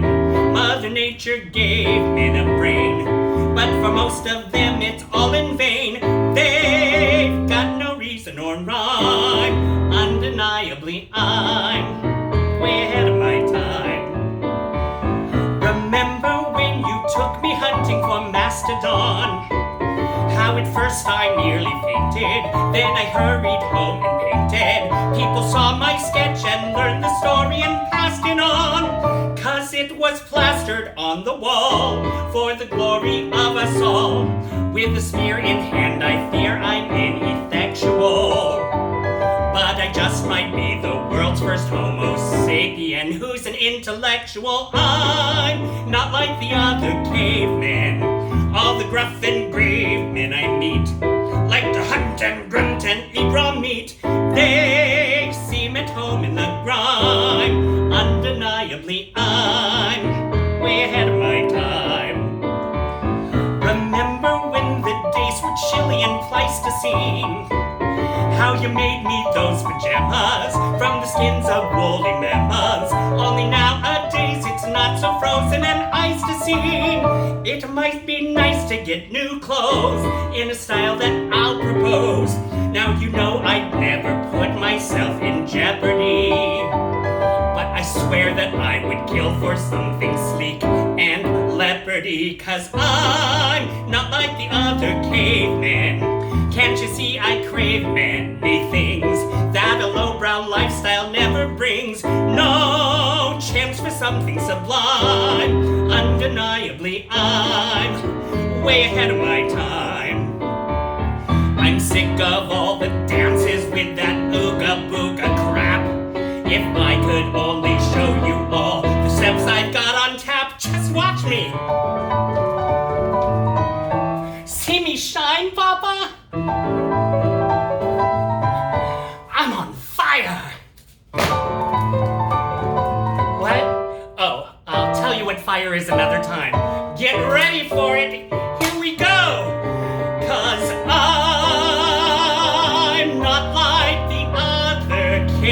brave men. Virtuous and brave men, no doubt, but the kind that I can do without. They've got no reason or rhyme. Undeniably, I'm gonna have to say, Pa, can't you see that I'm getting way ahead of my time?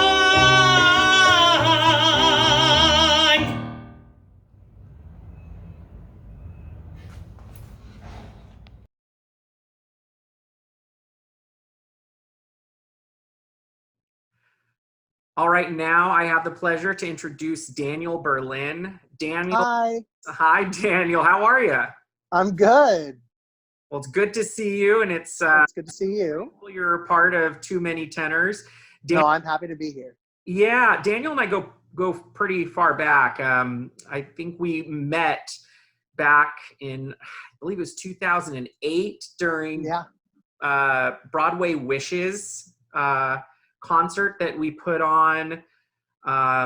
Who all was in that one? That one had was it Carrie Butler, Norm Lewis. I'm not sure, but I remember it vaguely. It's been a while. It's been a while. A lot of incredible performers. In fact, I believe it was it Broadway Wishes or Broadway Memories that your brother actually I think it was one of them, but he sang with Norm Lewis, I think, in that one. I believe so. Yes, I believe that's correct. Yeah. Yeah, it was a great time, but that was my first time meeting Daniel and his family. And and then David amazingly directed me in Lucky Stiff, and then Bonnie and Clyde, and then we were in Hunchback together and Sweeney Todd together, and we've been in a bunch of stuff together. He is one of the most gorgeous voices you've ever heard. Oh, thank you. You're very kind. Daniel was one of those when he came in to audition for Lucky Stiff, which was the first show he and I actually worked together on. He sang for me, and on his resume, he had put Mary Sunshine on as something that he could do.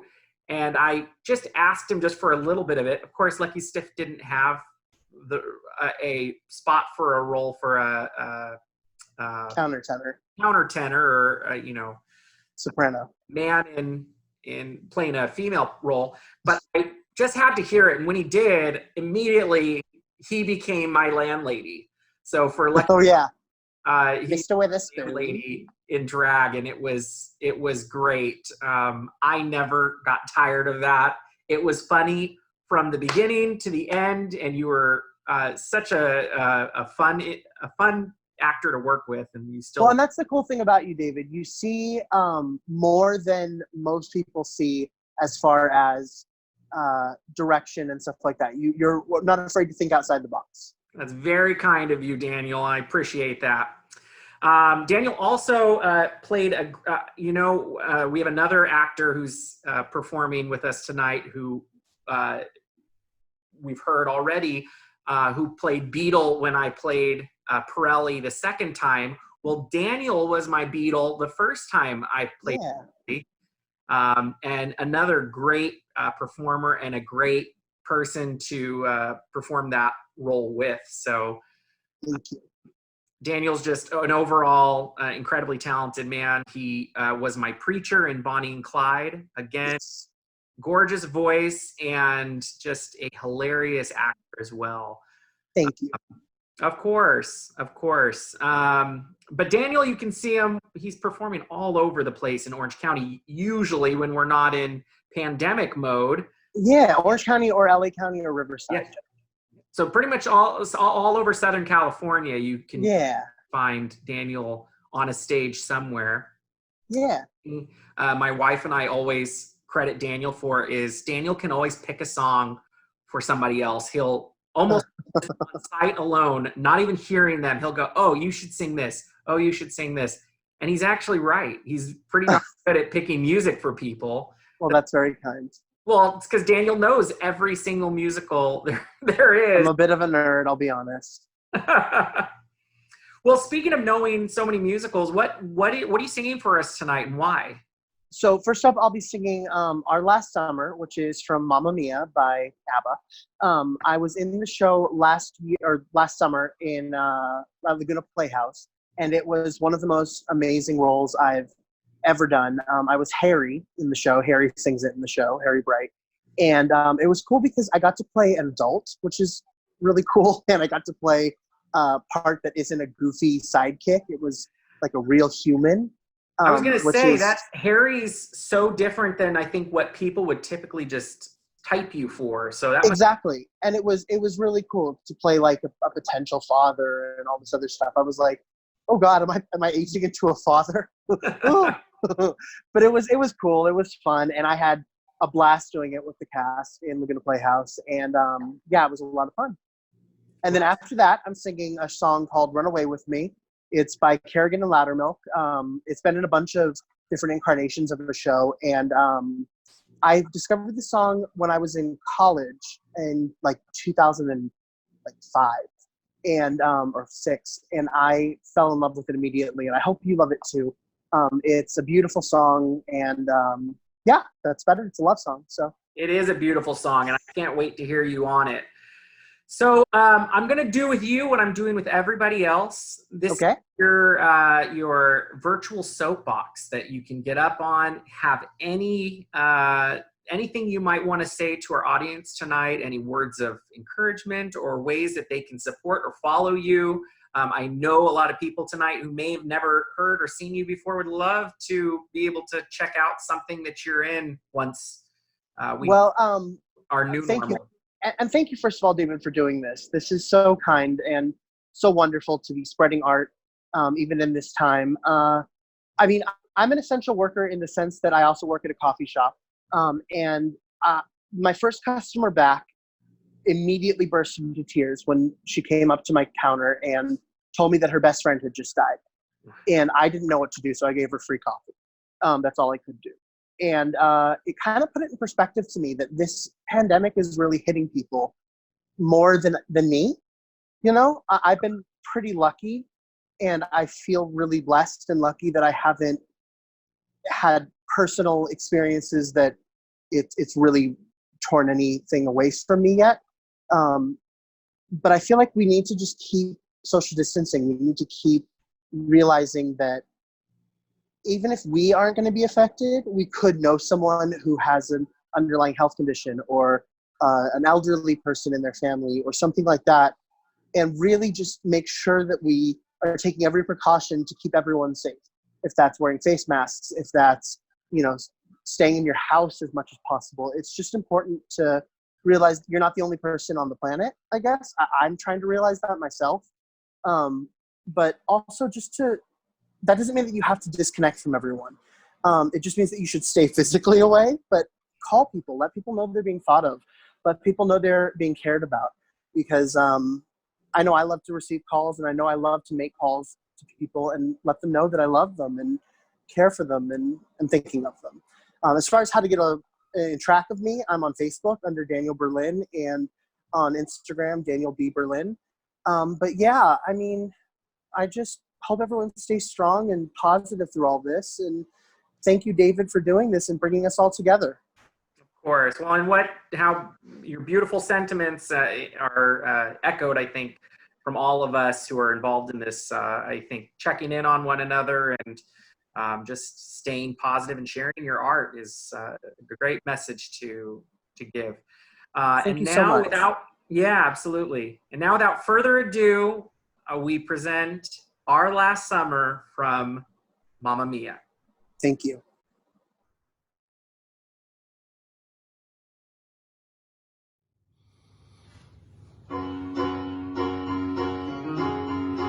I can still recall our last summer. I still see it all.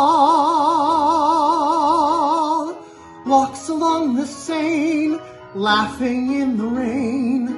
Our last summer, memories that remain. We made our way along the river, and we sat down on the grass by the Eiffel Tower. I was so happy we had met. It was the age of no regret. Ah, yes. Those crazy years, that was the time of the flower power. But underneath, we had a fear of flying, of growing old, a fear of slowly dying. We took our chance like we were dancing our last dance. I can still recall our last summer. I still see it all in the tourist jam round the Notre Dame. Our last summer, walking hand in hand, Paris restaurants. Our last summer, morning croissants. Living for the day, worries far away. Our last summer, we could laugh and play. And now I'm working in a bank, a family man, a football fan, and my name is Harry. How dull it seems, yet I'm still the hero of your dreams. I can still recall our last summer. I still see it all. Walks along the Seine, laughing in the rain. Our last summer, memories that remain.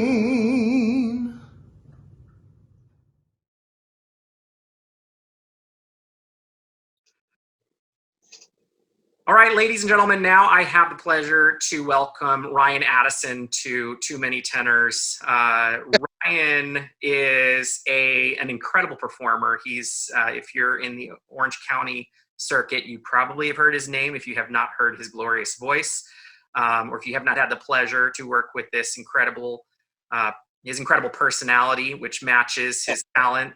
Ryan and I... Wait. I'm a flatterer. That's what I am. Ryan and I met officially when we both did a Sweeney Todd together over at the Brea Curtis Theater. We had the opportunity to be a part of.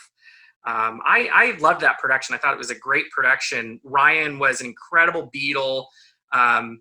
You were an incredible Relly. Oh, thank you. I appreciate that. I do. Ryan was somebody who I'd always heard of you. I had the pleasure of seeing you perform Jean Valjean over at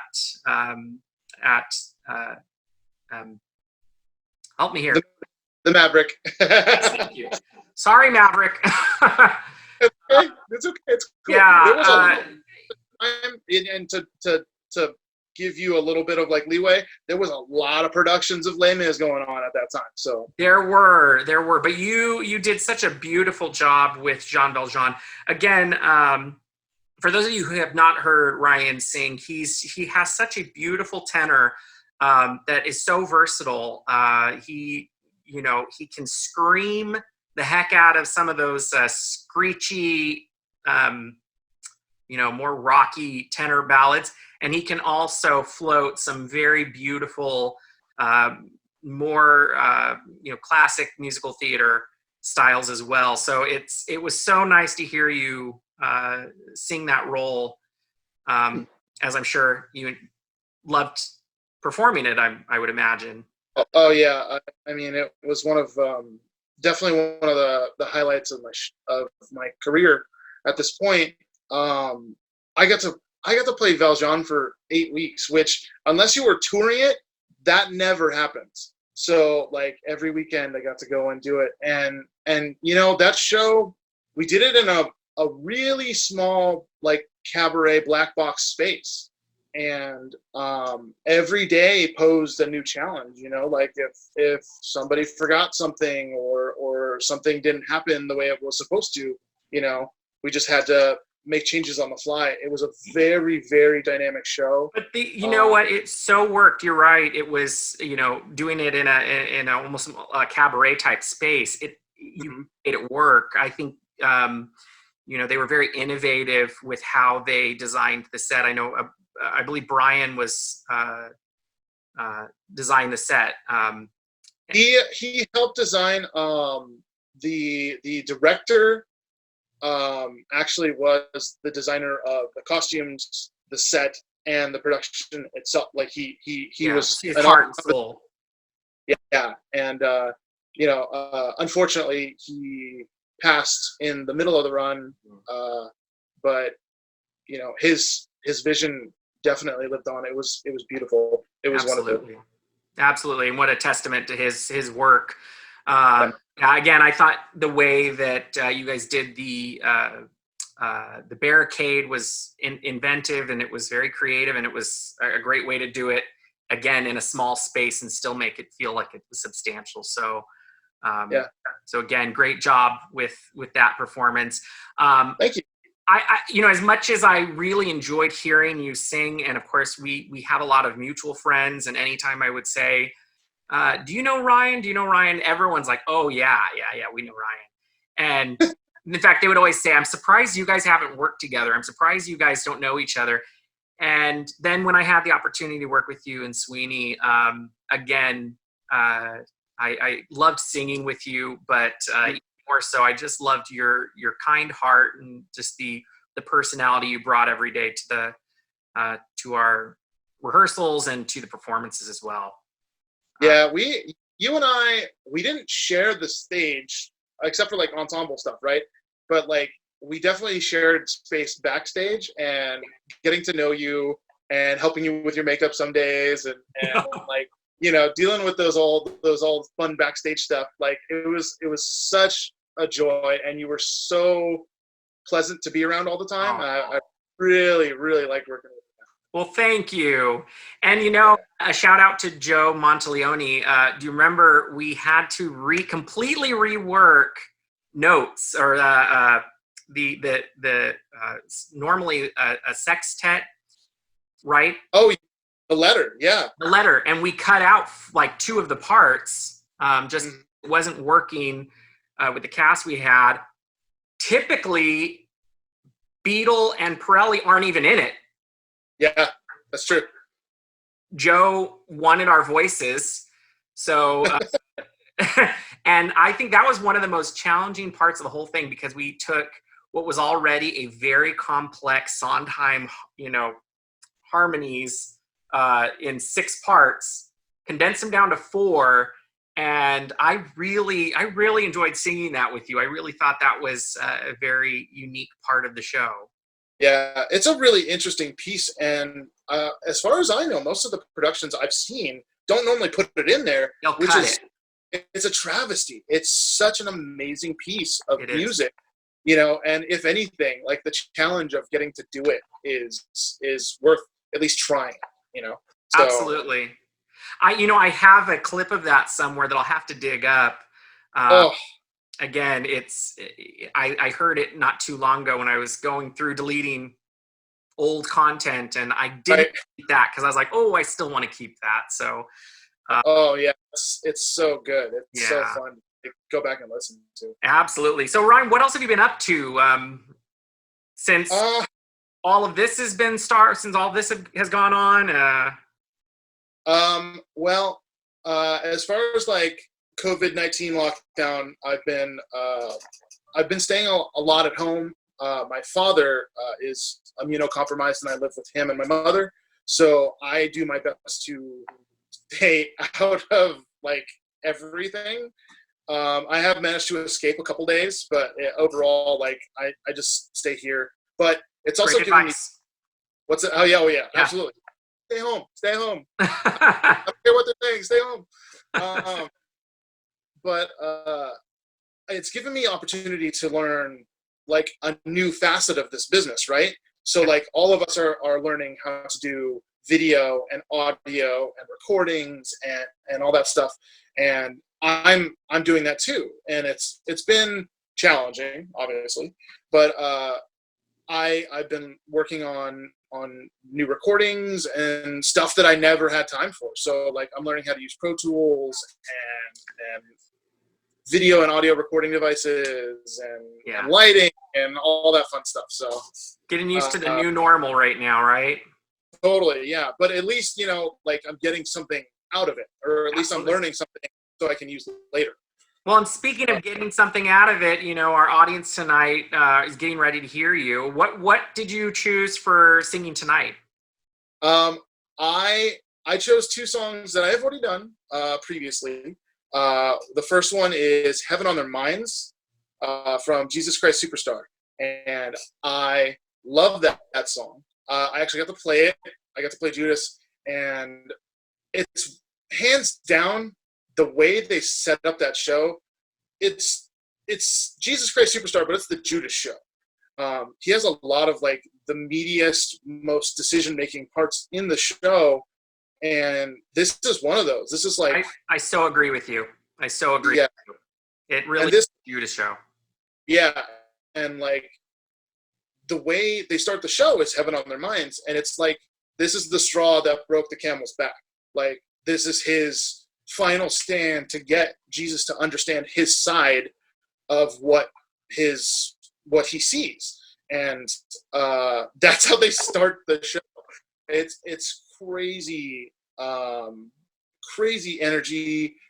Really sing. That, and it's still. I mean, it will always be considered like one of the quintessential rock anthems of the tenor voice. It really, the way that song goes, again, it spans everything. It's pretty incredible.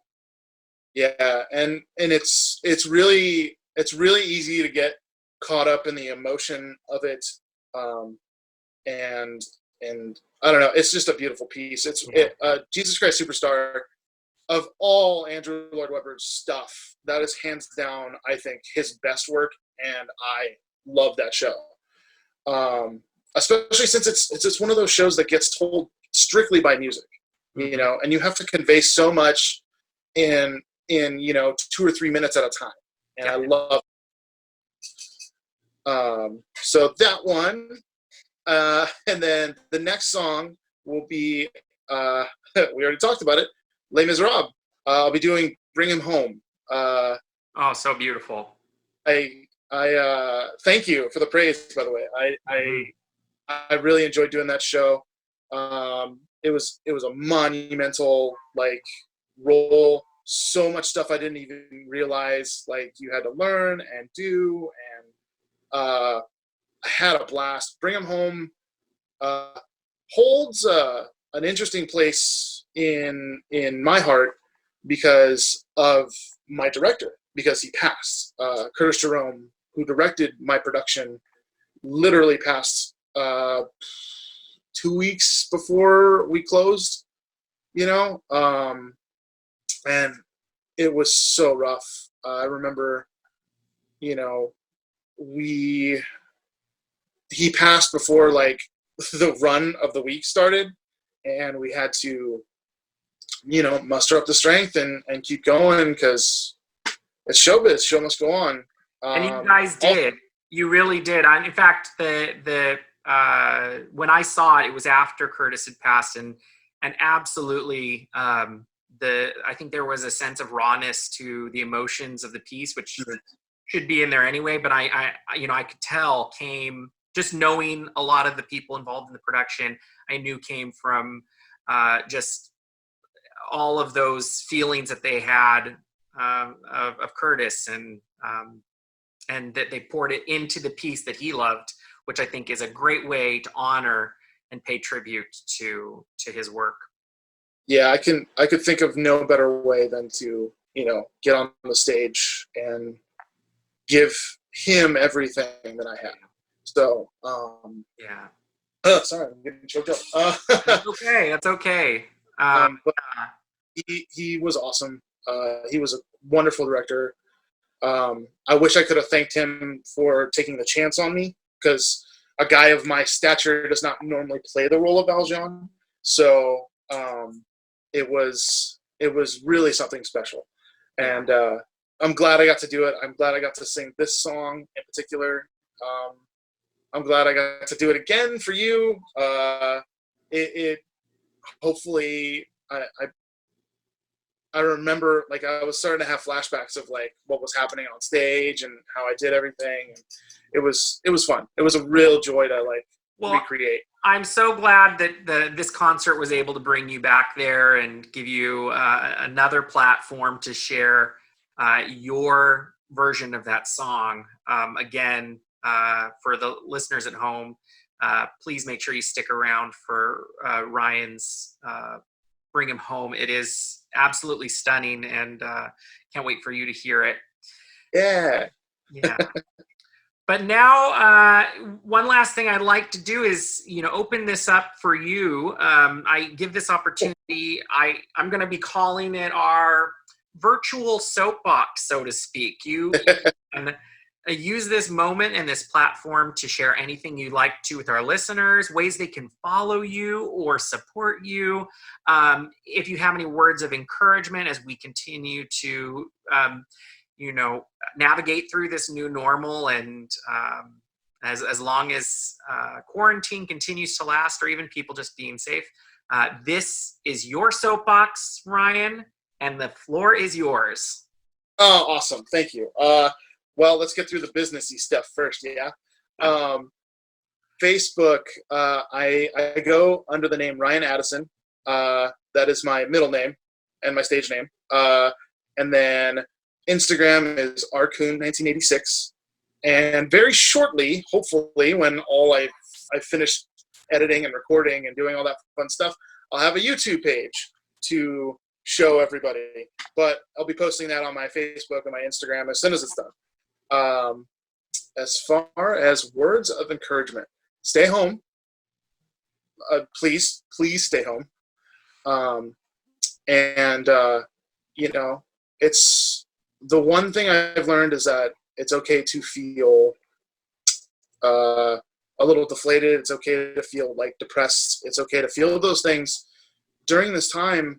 But you can start doing things that make you happy even when you're at home. You just got to find those new normals, as we're calling them, and stick with them, because it's not going to help you, and it's not going to help you when you come back from all this if you just stay down in the dumps.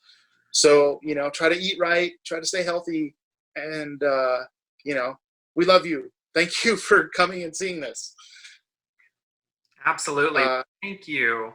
That's beautifully put, Ryan, and absolutely take his advice. Stay home, take care of yourself and each other.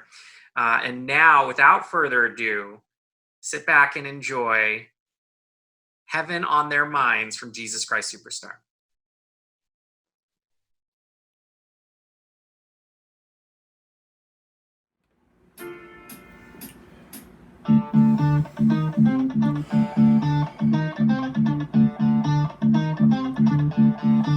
My mind is clearer now.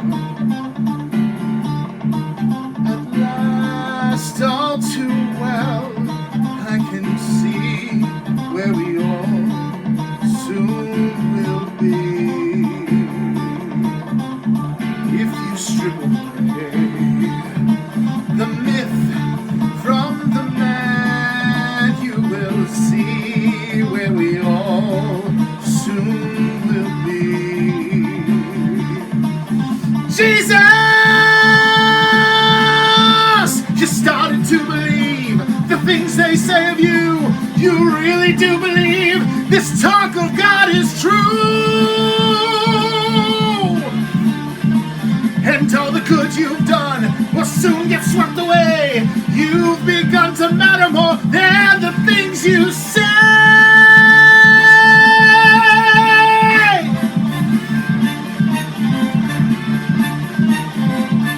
Listen, Jesus, I don't like what I see.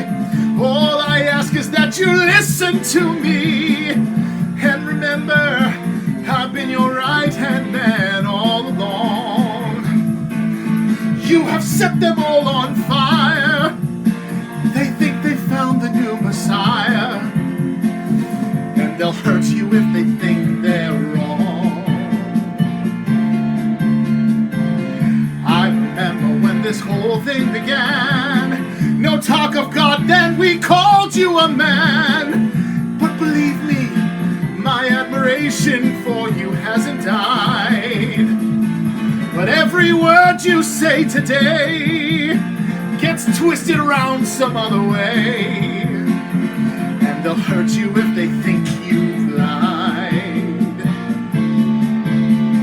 Nazareth, you're famous, I'm sure to state a greater. Like his father carving wood, he'd have made good. Tables, chairs, and open chests would have suited Jesus' breast. He'd have caused nobody harm, no one alarm. Listen, Jesus, do you care for your race? Don't you see we must keep in our place? We are occupied. Have you forgotten how put down we are? I am frightened by the crowd, for we are getting much too loud. And they'll crush us if we go too far. If we go too far.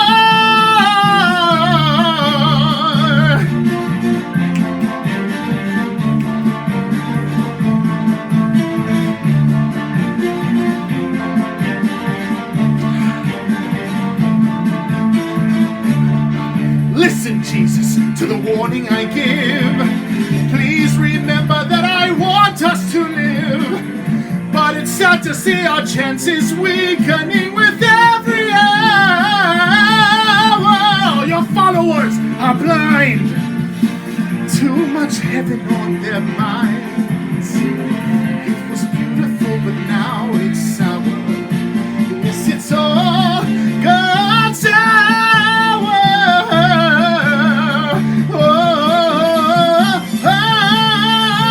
Yeah, Jesus.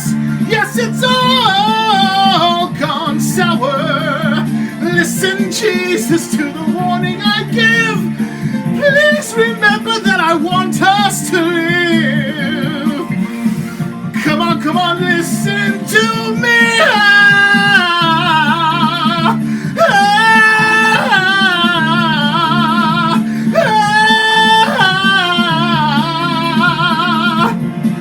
Won't you listen?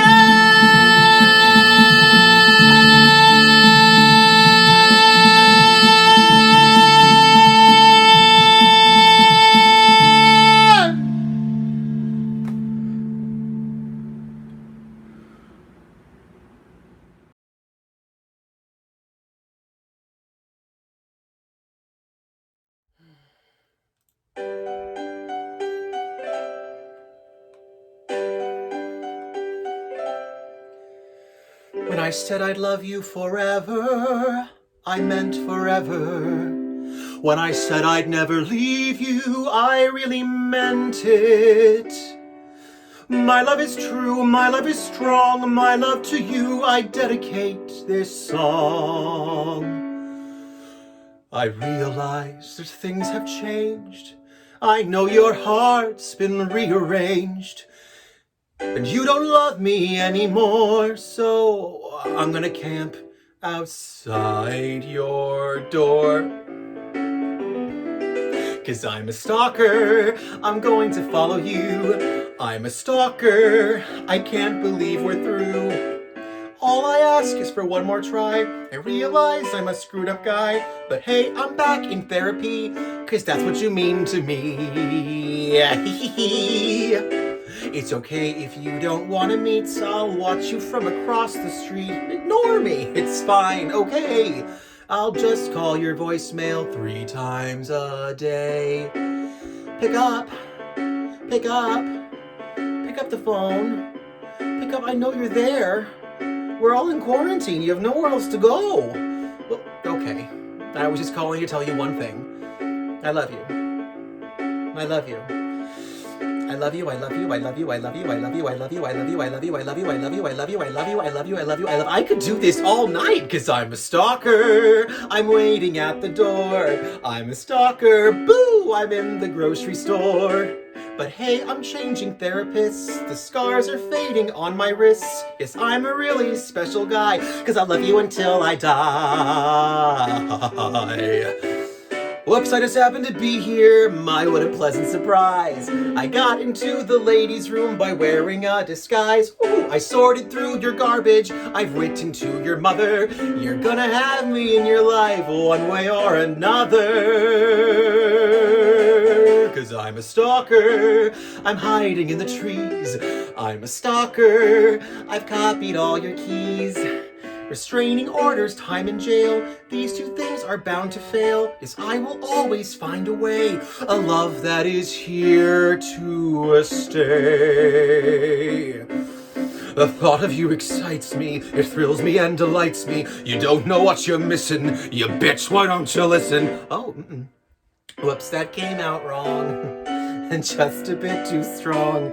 But there's an explanation. I've stopped my medication.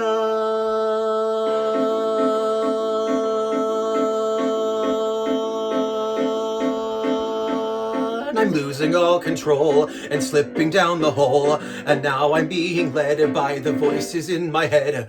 I'm on your second floor and right behind the door. I'm hiding in the hall and in your shower stall. I'm always going to find you. Haha, I'm right behind you. Soon you're going to learn I'm everywhere you turn.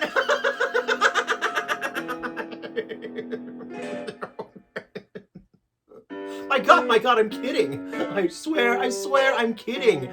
My love, I was only fooling. Excuse me, please. I'm drooling. Please don't slam the door. I can't do this anymore. Our love, don't throw it all away. I guess I'll sleep in your hallway. Don't you have a soul? Aren't you glad that I got parole? Oh well, I'll just deal with my sorrow. 'Cause we'll do all of this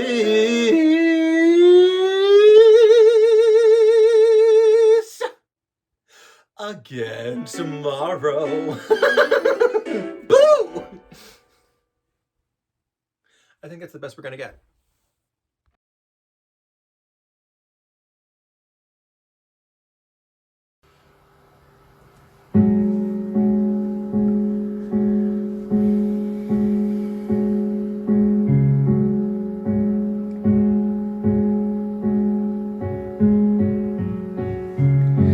Out of the ruins and rubble, out of the smoke, out of the night of struggle, we can see a ray of hope. One pale thin ray reaching for the day. We can build a beautiful city. Yes, we can. Yes, we can. We can build a beautiful city. Not a city of angels, but we can build a city of man.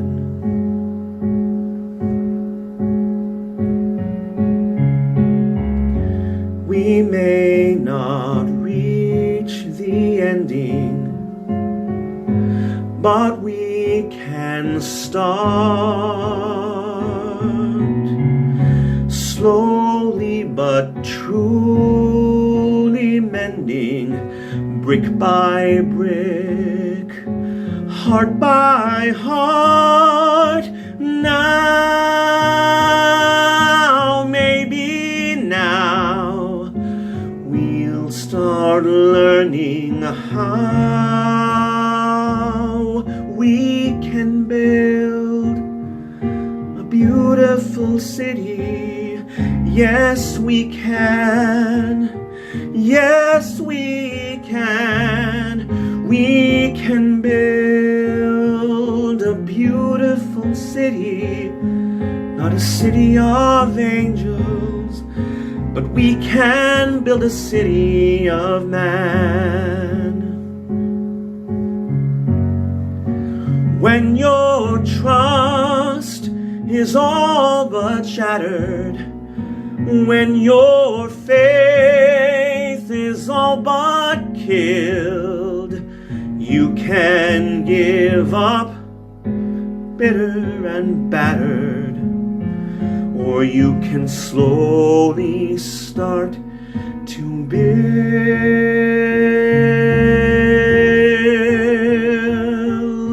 a beautiful city. Yes, we can. Yes, we can.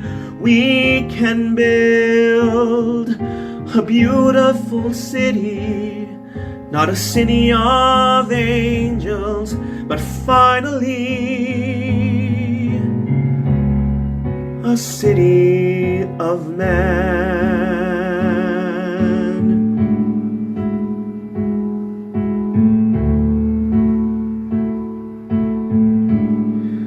A city of man.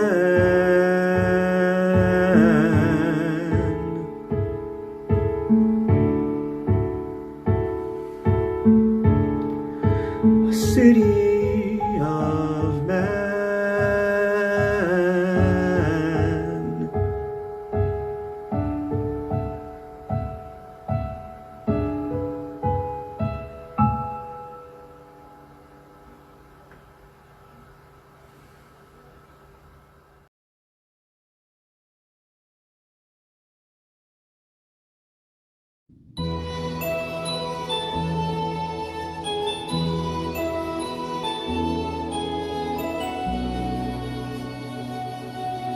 This is the moment, this is the day when I send all my doubts and demons on their way.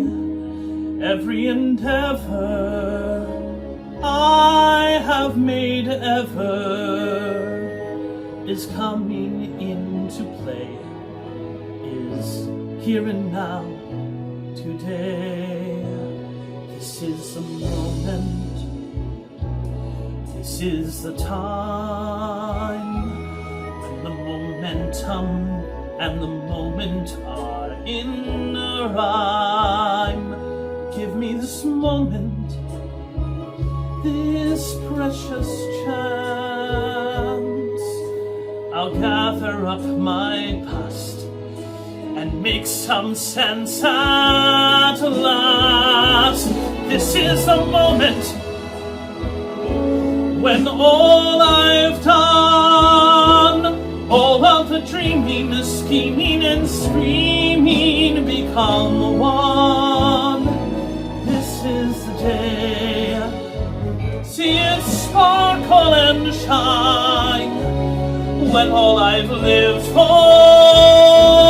becomes mine. For all these years I faced the world alone, and now the time has come to prove to them I've made it on my own. This is the moment, my final test. Destiny beckoned, I never reckoned second best. I won't look down, I must not fall. This is the moment, the sweetest moment of them all. This is the moment, time of the odds. This day or never, I'll sit forever with the gods. When I look back, I will always recall moment for moment, this was the moment, the greatest moment of them.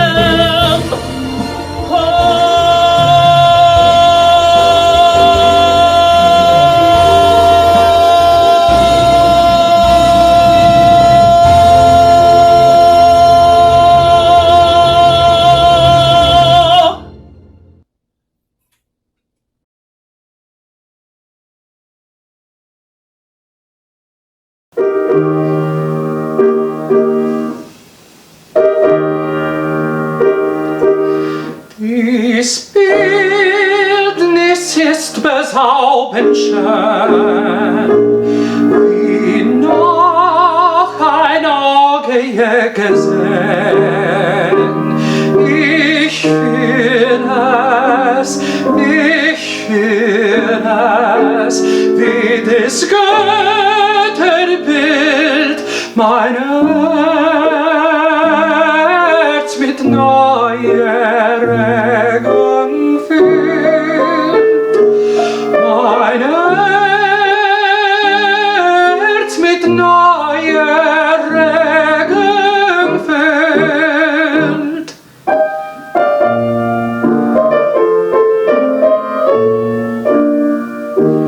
Dies etwas kann ich gar nicht nennen, doch voll ich hier wie Feuer brennen, soll die Empfindung Liebe sein, soll die Empfindung Liebe sein.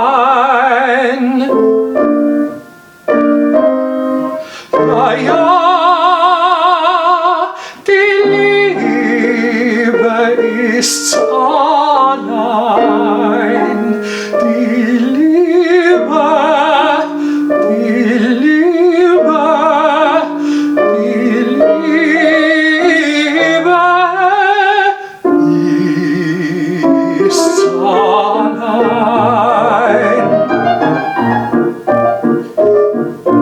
Oh, wenn ich sie nur stünden könnte, oh, wenn sie doch schon vor mir stünde, ich würde warm und rein, was würde ich?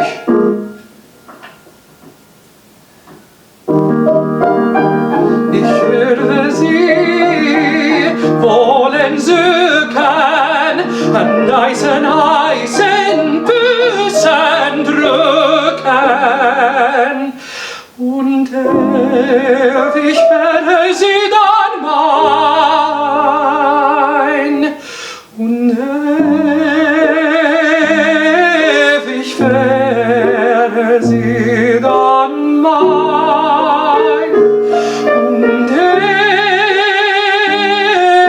ewig werde sie dann mein, ewig werde sie dann mein, ewig werde sie dann mein.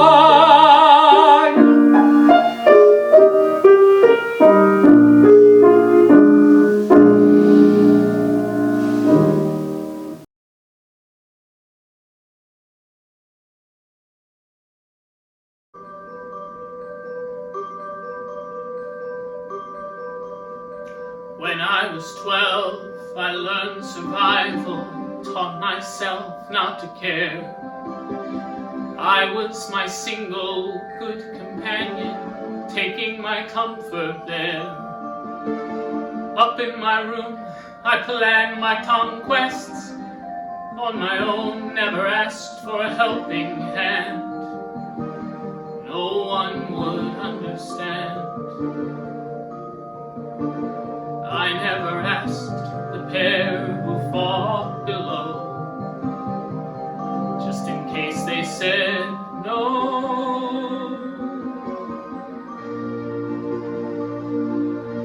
Pity the child who has ambition, knows what he wants to do, knows that he'll never fit the system others expect him to. Pity the child who knew his parents, saw their faults, saw their love die before his eyes. Pity the child that wise. I never asked, did I cause your distress? Just in case they said yes. When I was 12, my father moved out, left with a whimper, not with a shout. I didn't miss him, he made it perfectly clear that I was a fool and probably queer. Fool that I was, I thought this would bring those he had left closer together. But she made her move the moment he crawled away. I was the last the woman told. She never let her bed get cold. Someone moved in, I shut my door. Someone to treat her just the same way as before. I took the road of least resistance. I had my game to play. I had the skill and all the hunger, easy to get away. Pity the child with no such weapons, no defense, no escape from the ties that bind, always a step behind. I never called to tell her all I'd done. I was only her son.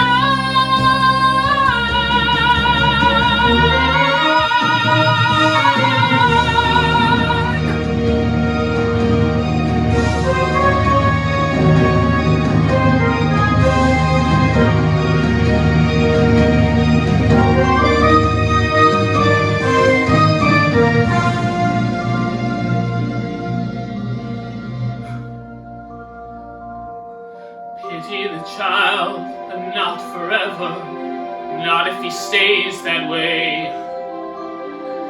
He can get all he ever wanted if he's prepared to pay. Pity himself, the careless mother. What she missed, what she lost, when she let me go. And I wonder, does she know? I never called a crazy thing to do, just in case she said,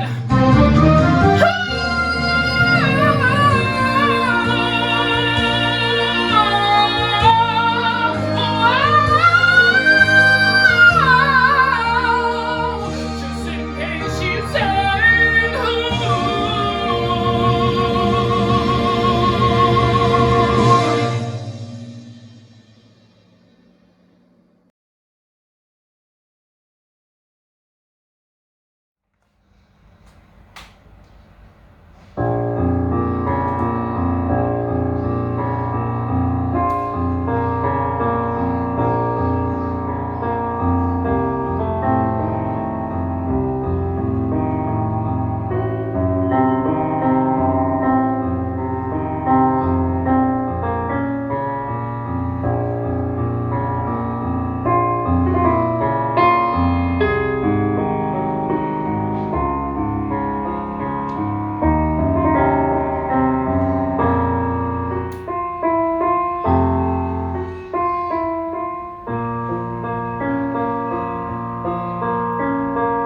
una furtiva lacrima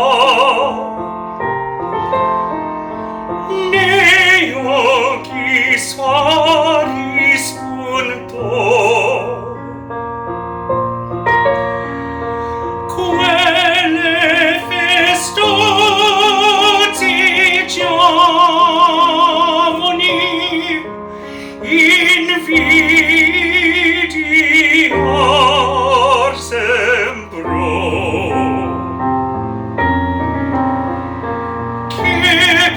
cercando io che più cercando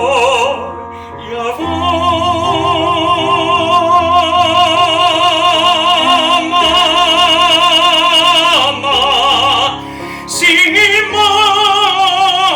mamma lo vedo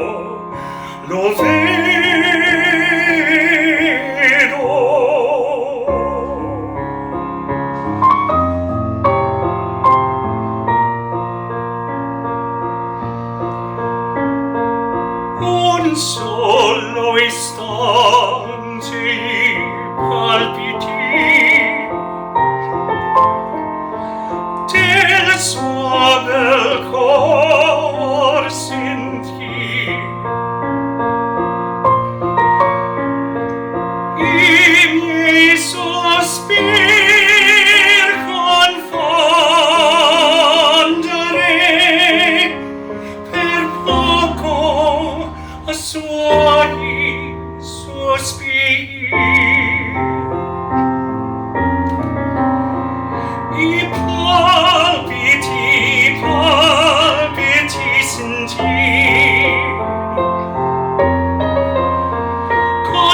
confondere i miei co' suoi sospir cielo si può morire di più non chiedo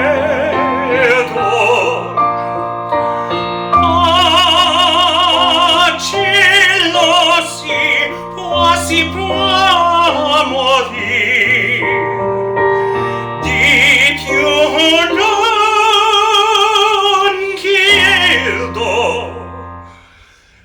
non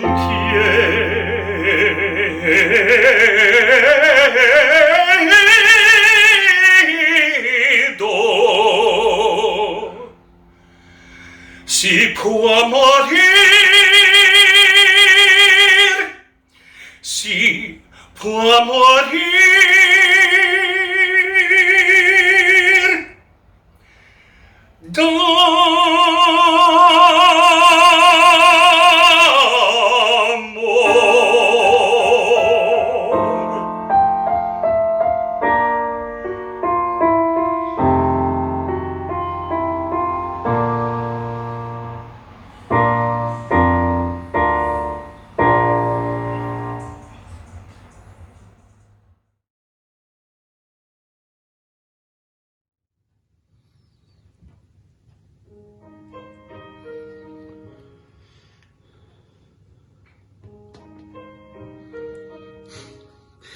Let me catch my breath. This is really hard. If I start to look like I'm sweating, well, that's 'cause I am.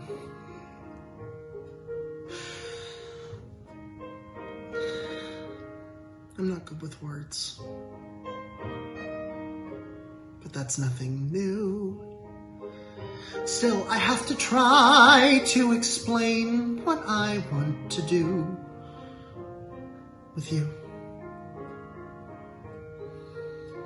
With you. Run away with me. Let me be a ride out of town. Let me be the place that you hide. We can make our lives on the go. Run away with me. Texas in the summer is cool. We'll be on the road like Jack Kerouac. Looking back, Sam, you're ready, let's go.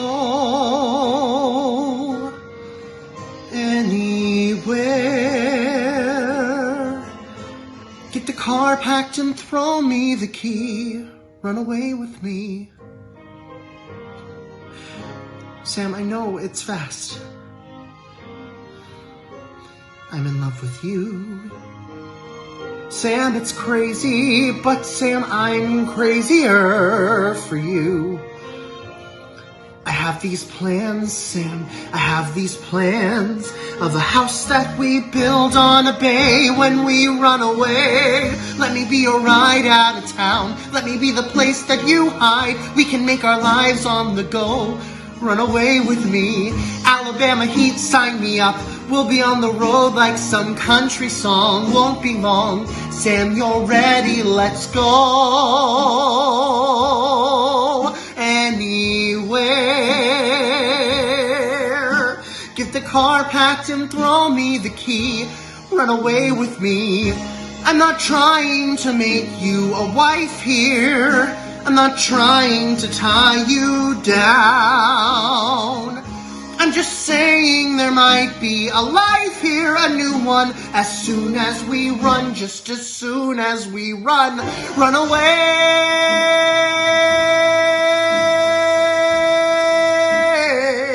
Run away with me. California dreams, here we come. Romeo is calling for Juliet.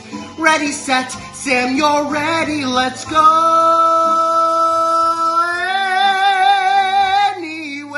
Anywhere.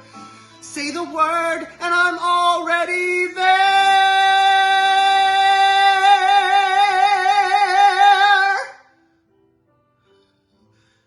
Run away with me.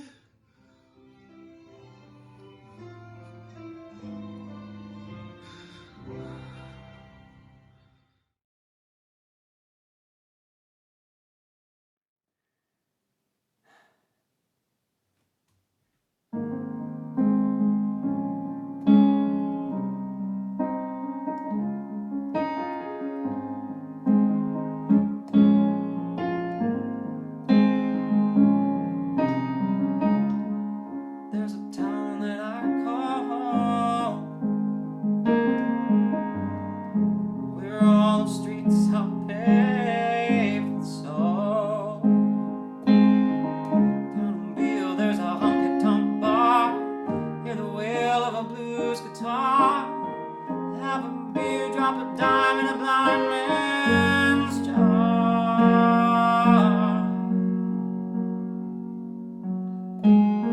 The blues sing softly in the air, like a Sunday morning prayer.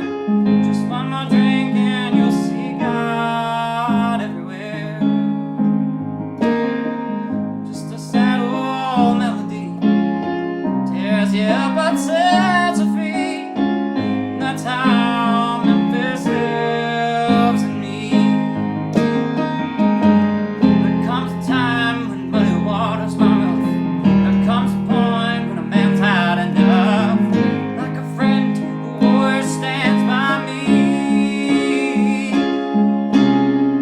Memphis knows me, Memphis shows me how this life just has to be.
stars die one by one, how soon they fly on and on. And I am old and will be gone. Bring him peace, bring him joy. He is young, he is only a boy. You can take, you can give.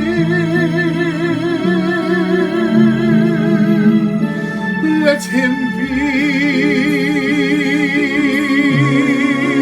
let him live. If I die, let me die.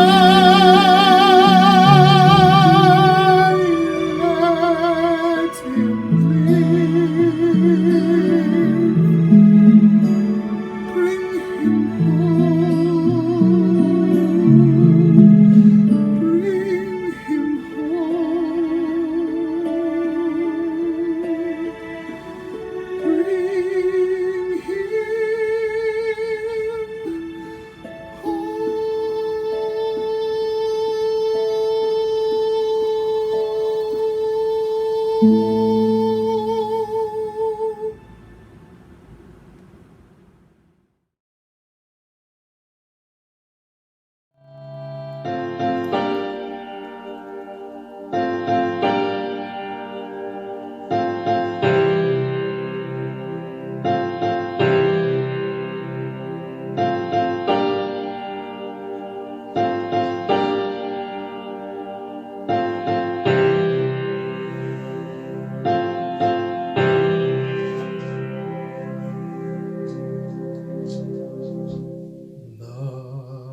The day starts, the day ends, time crawls by.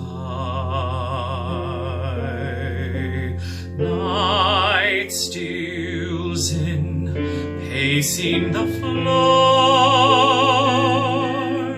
and moments creep, yet I can't bear to sleep till I hear you sing. And weeks pass and months pass, seasons fly. Still you don't walk through the door, and in a haze I count the silent days till I hear you sing once more. And sometimes in the night time I dream that you are there, but wake holding nothing but the empty air. And years come and years go, time runs dry, till I ache down to the core. My broken soul can't be alive or whole till I hear you sing once more. And music, your music, it teases at my ear. I turn and it fades away, and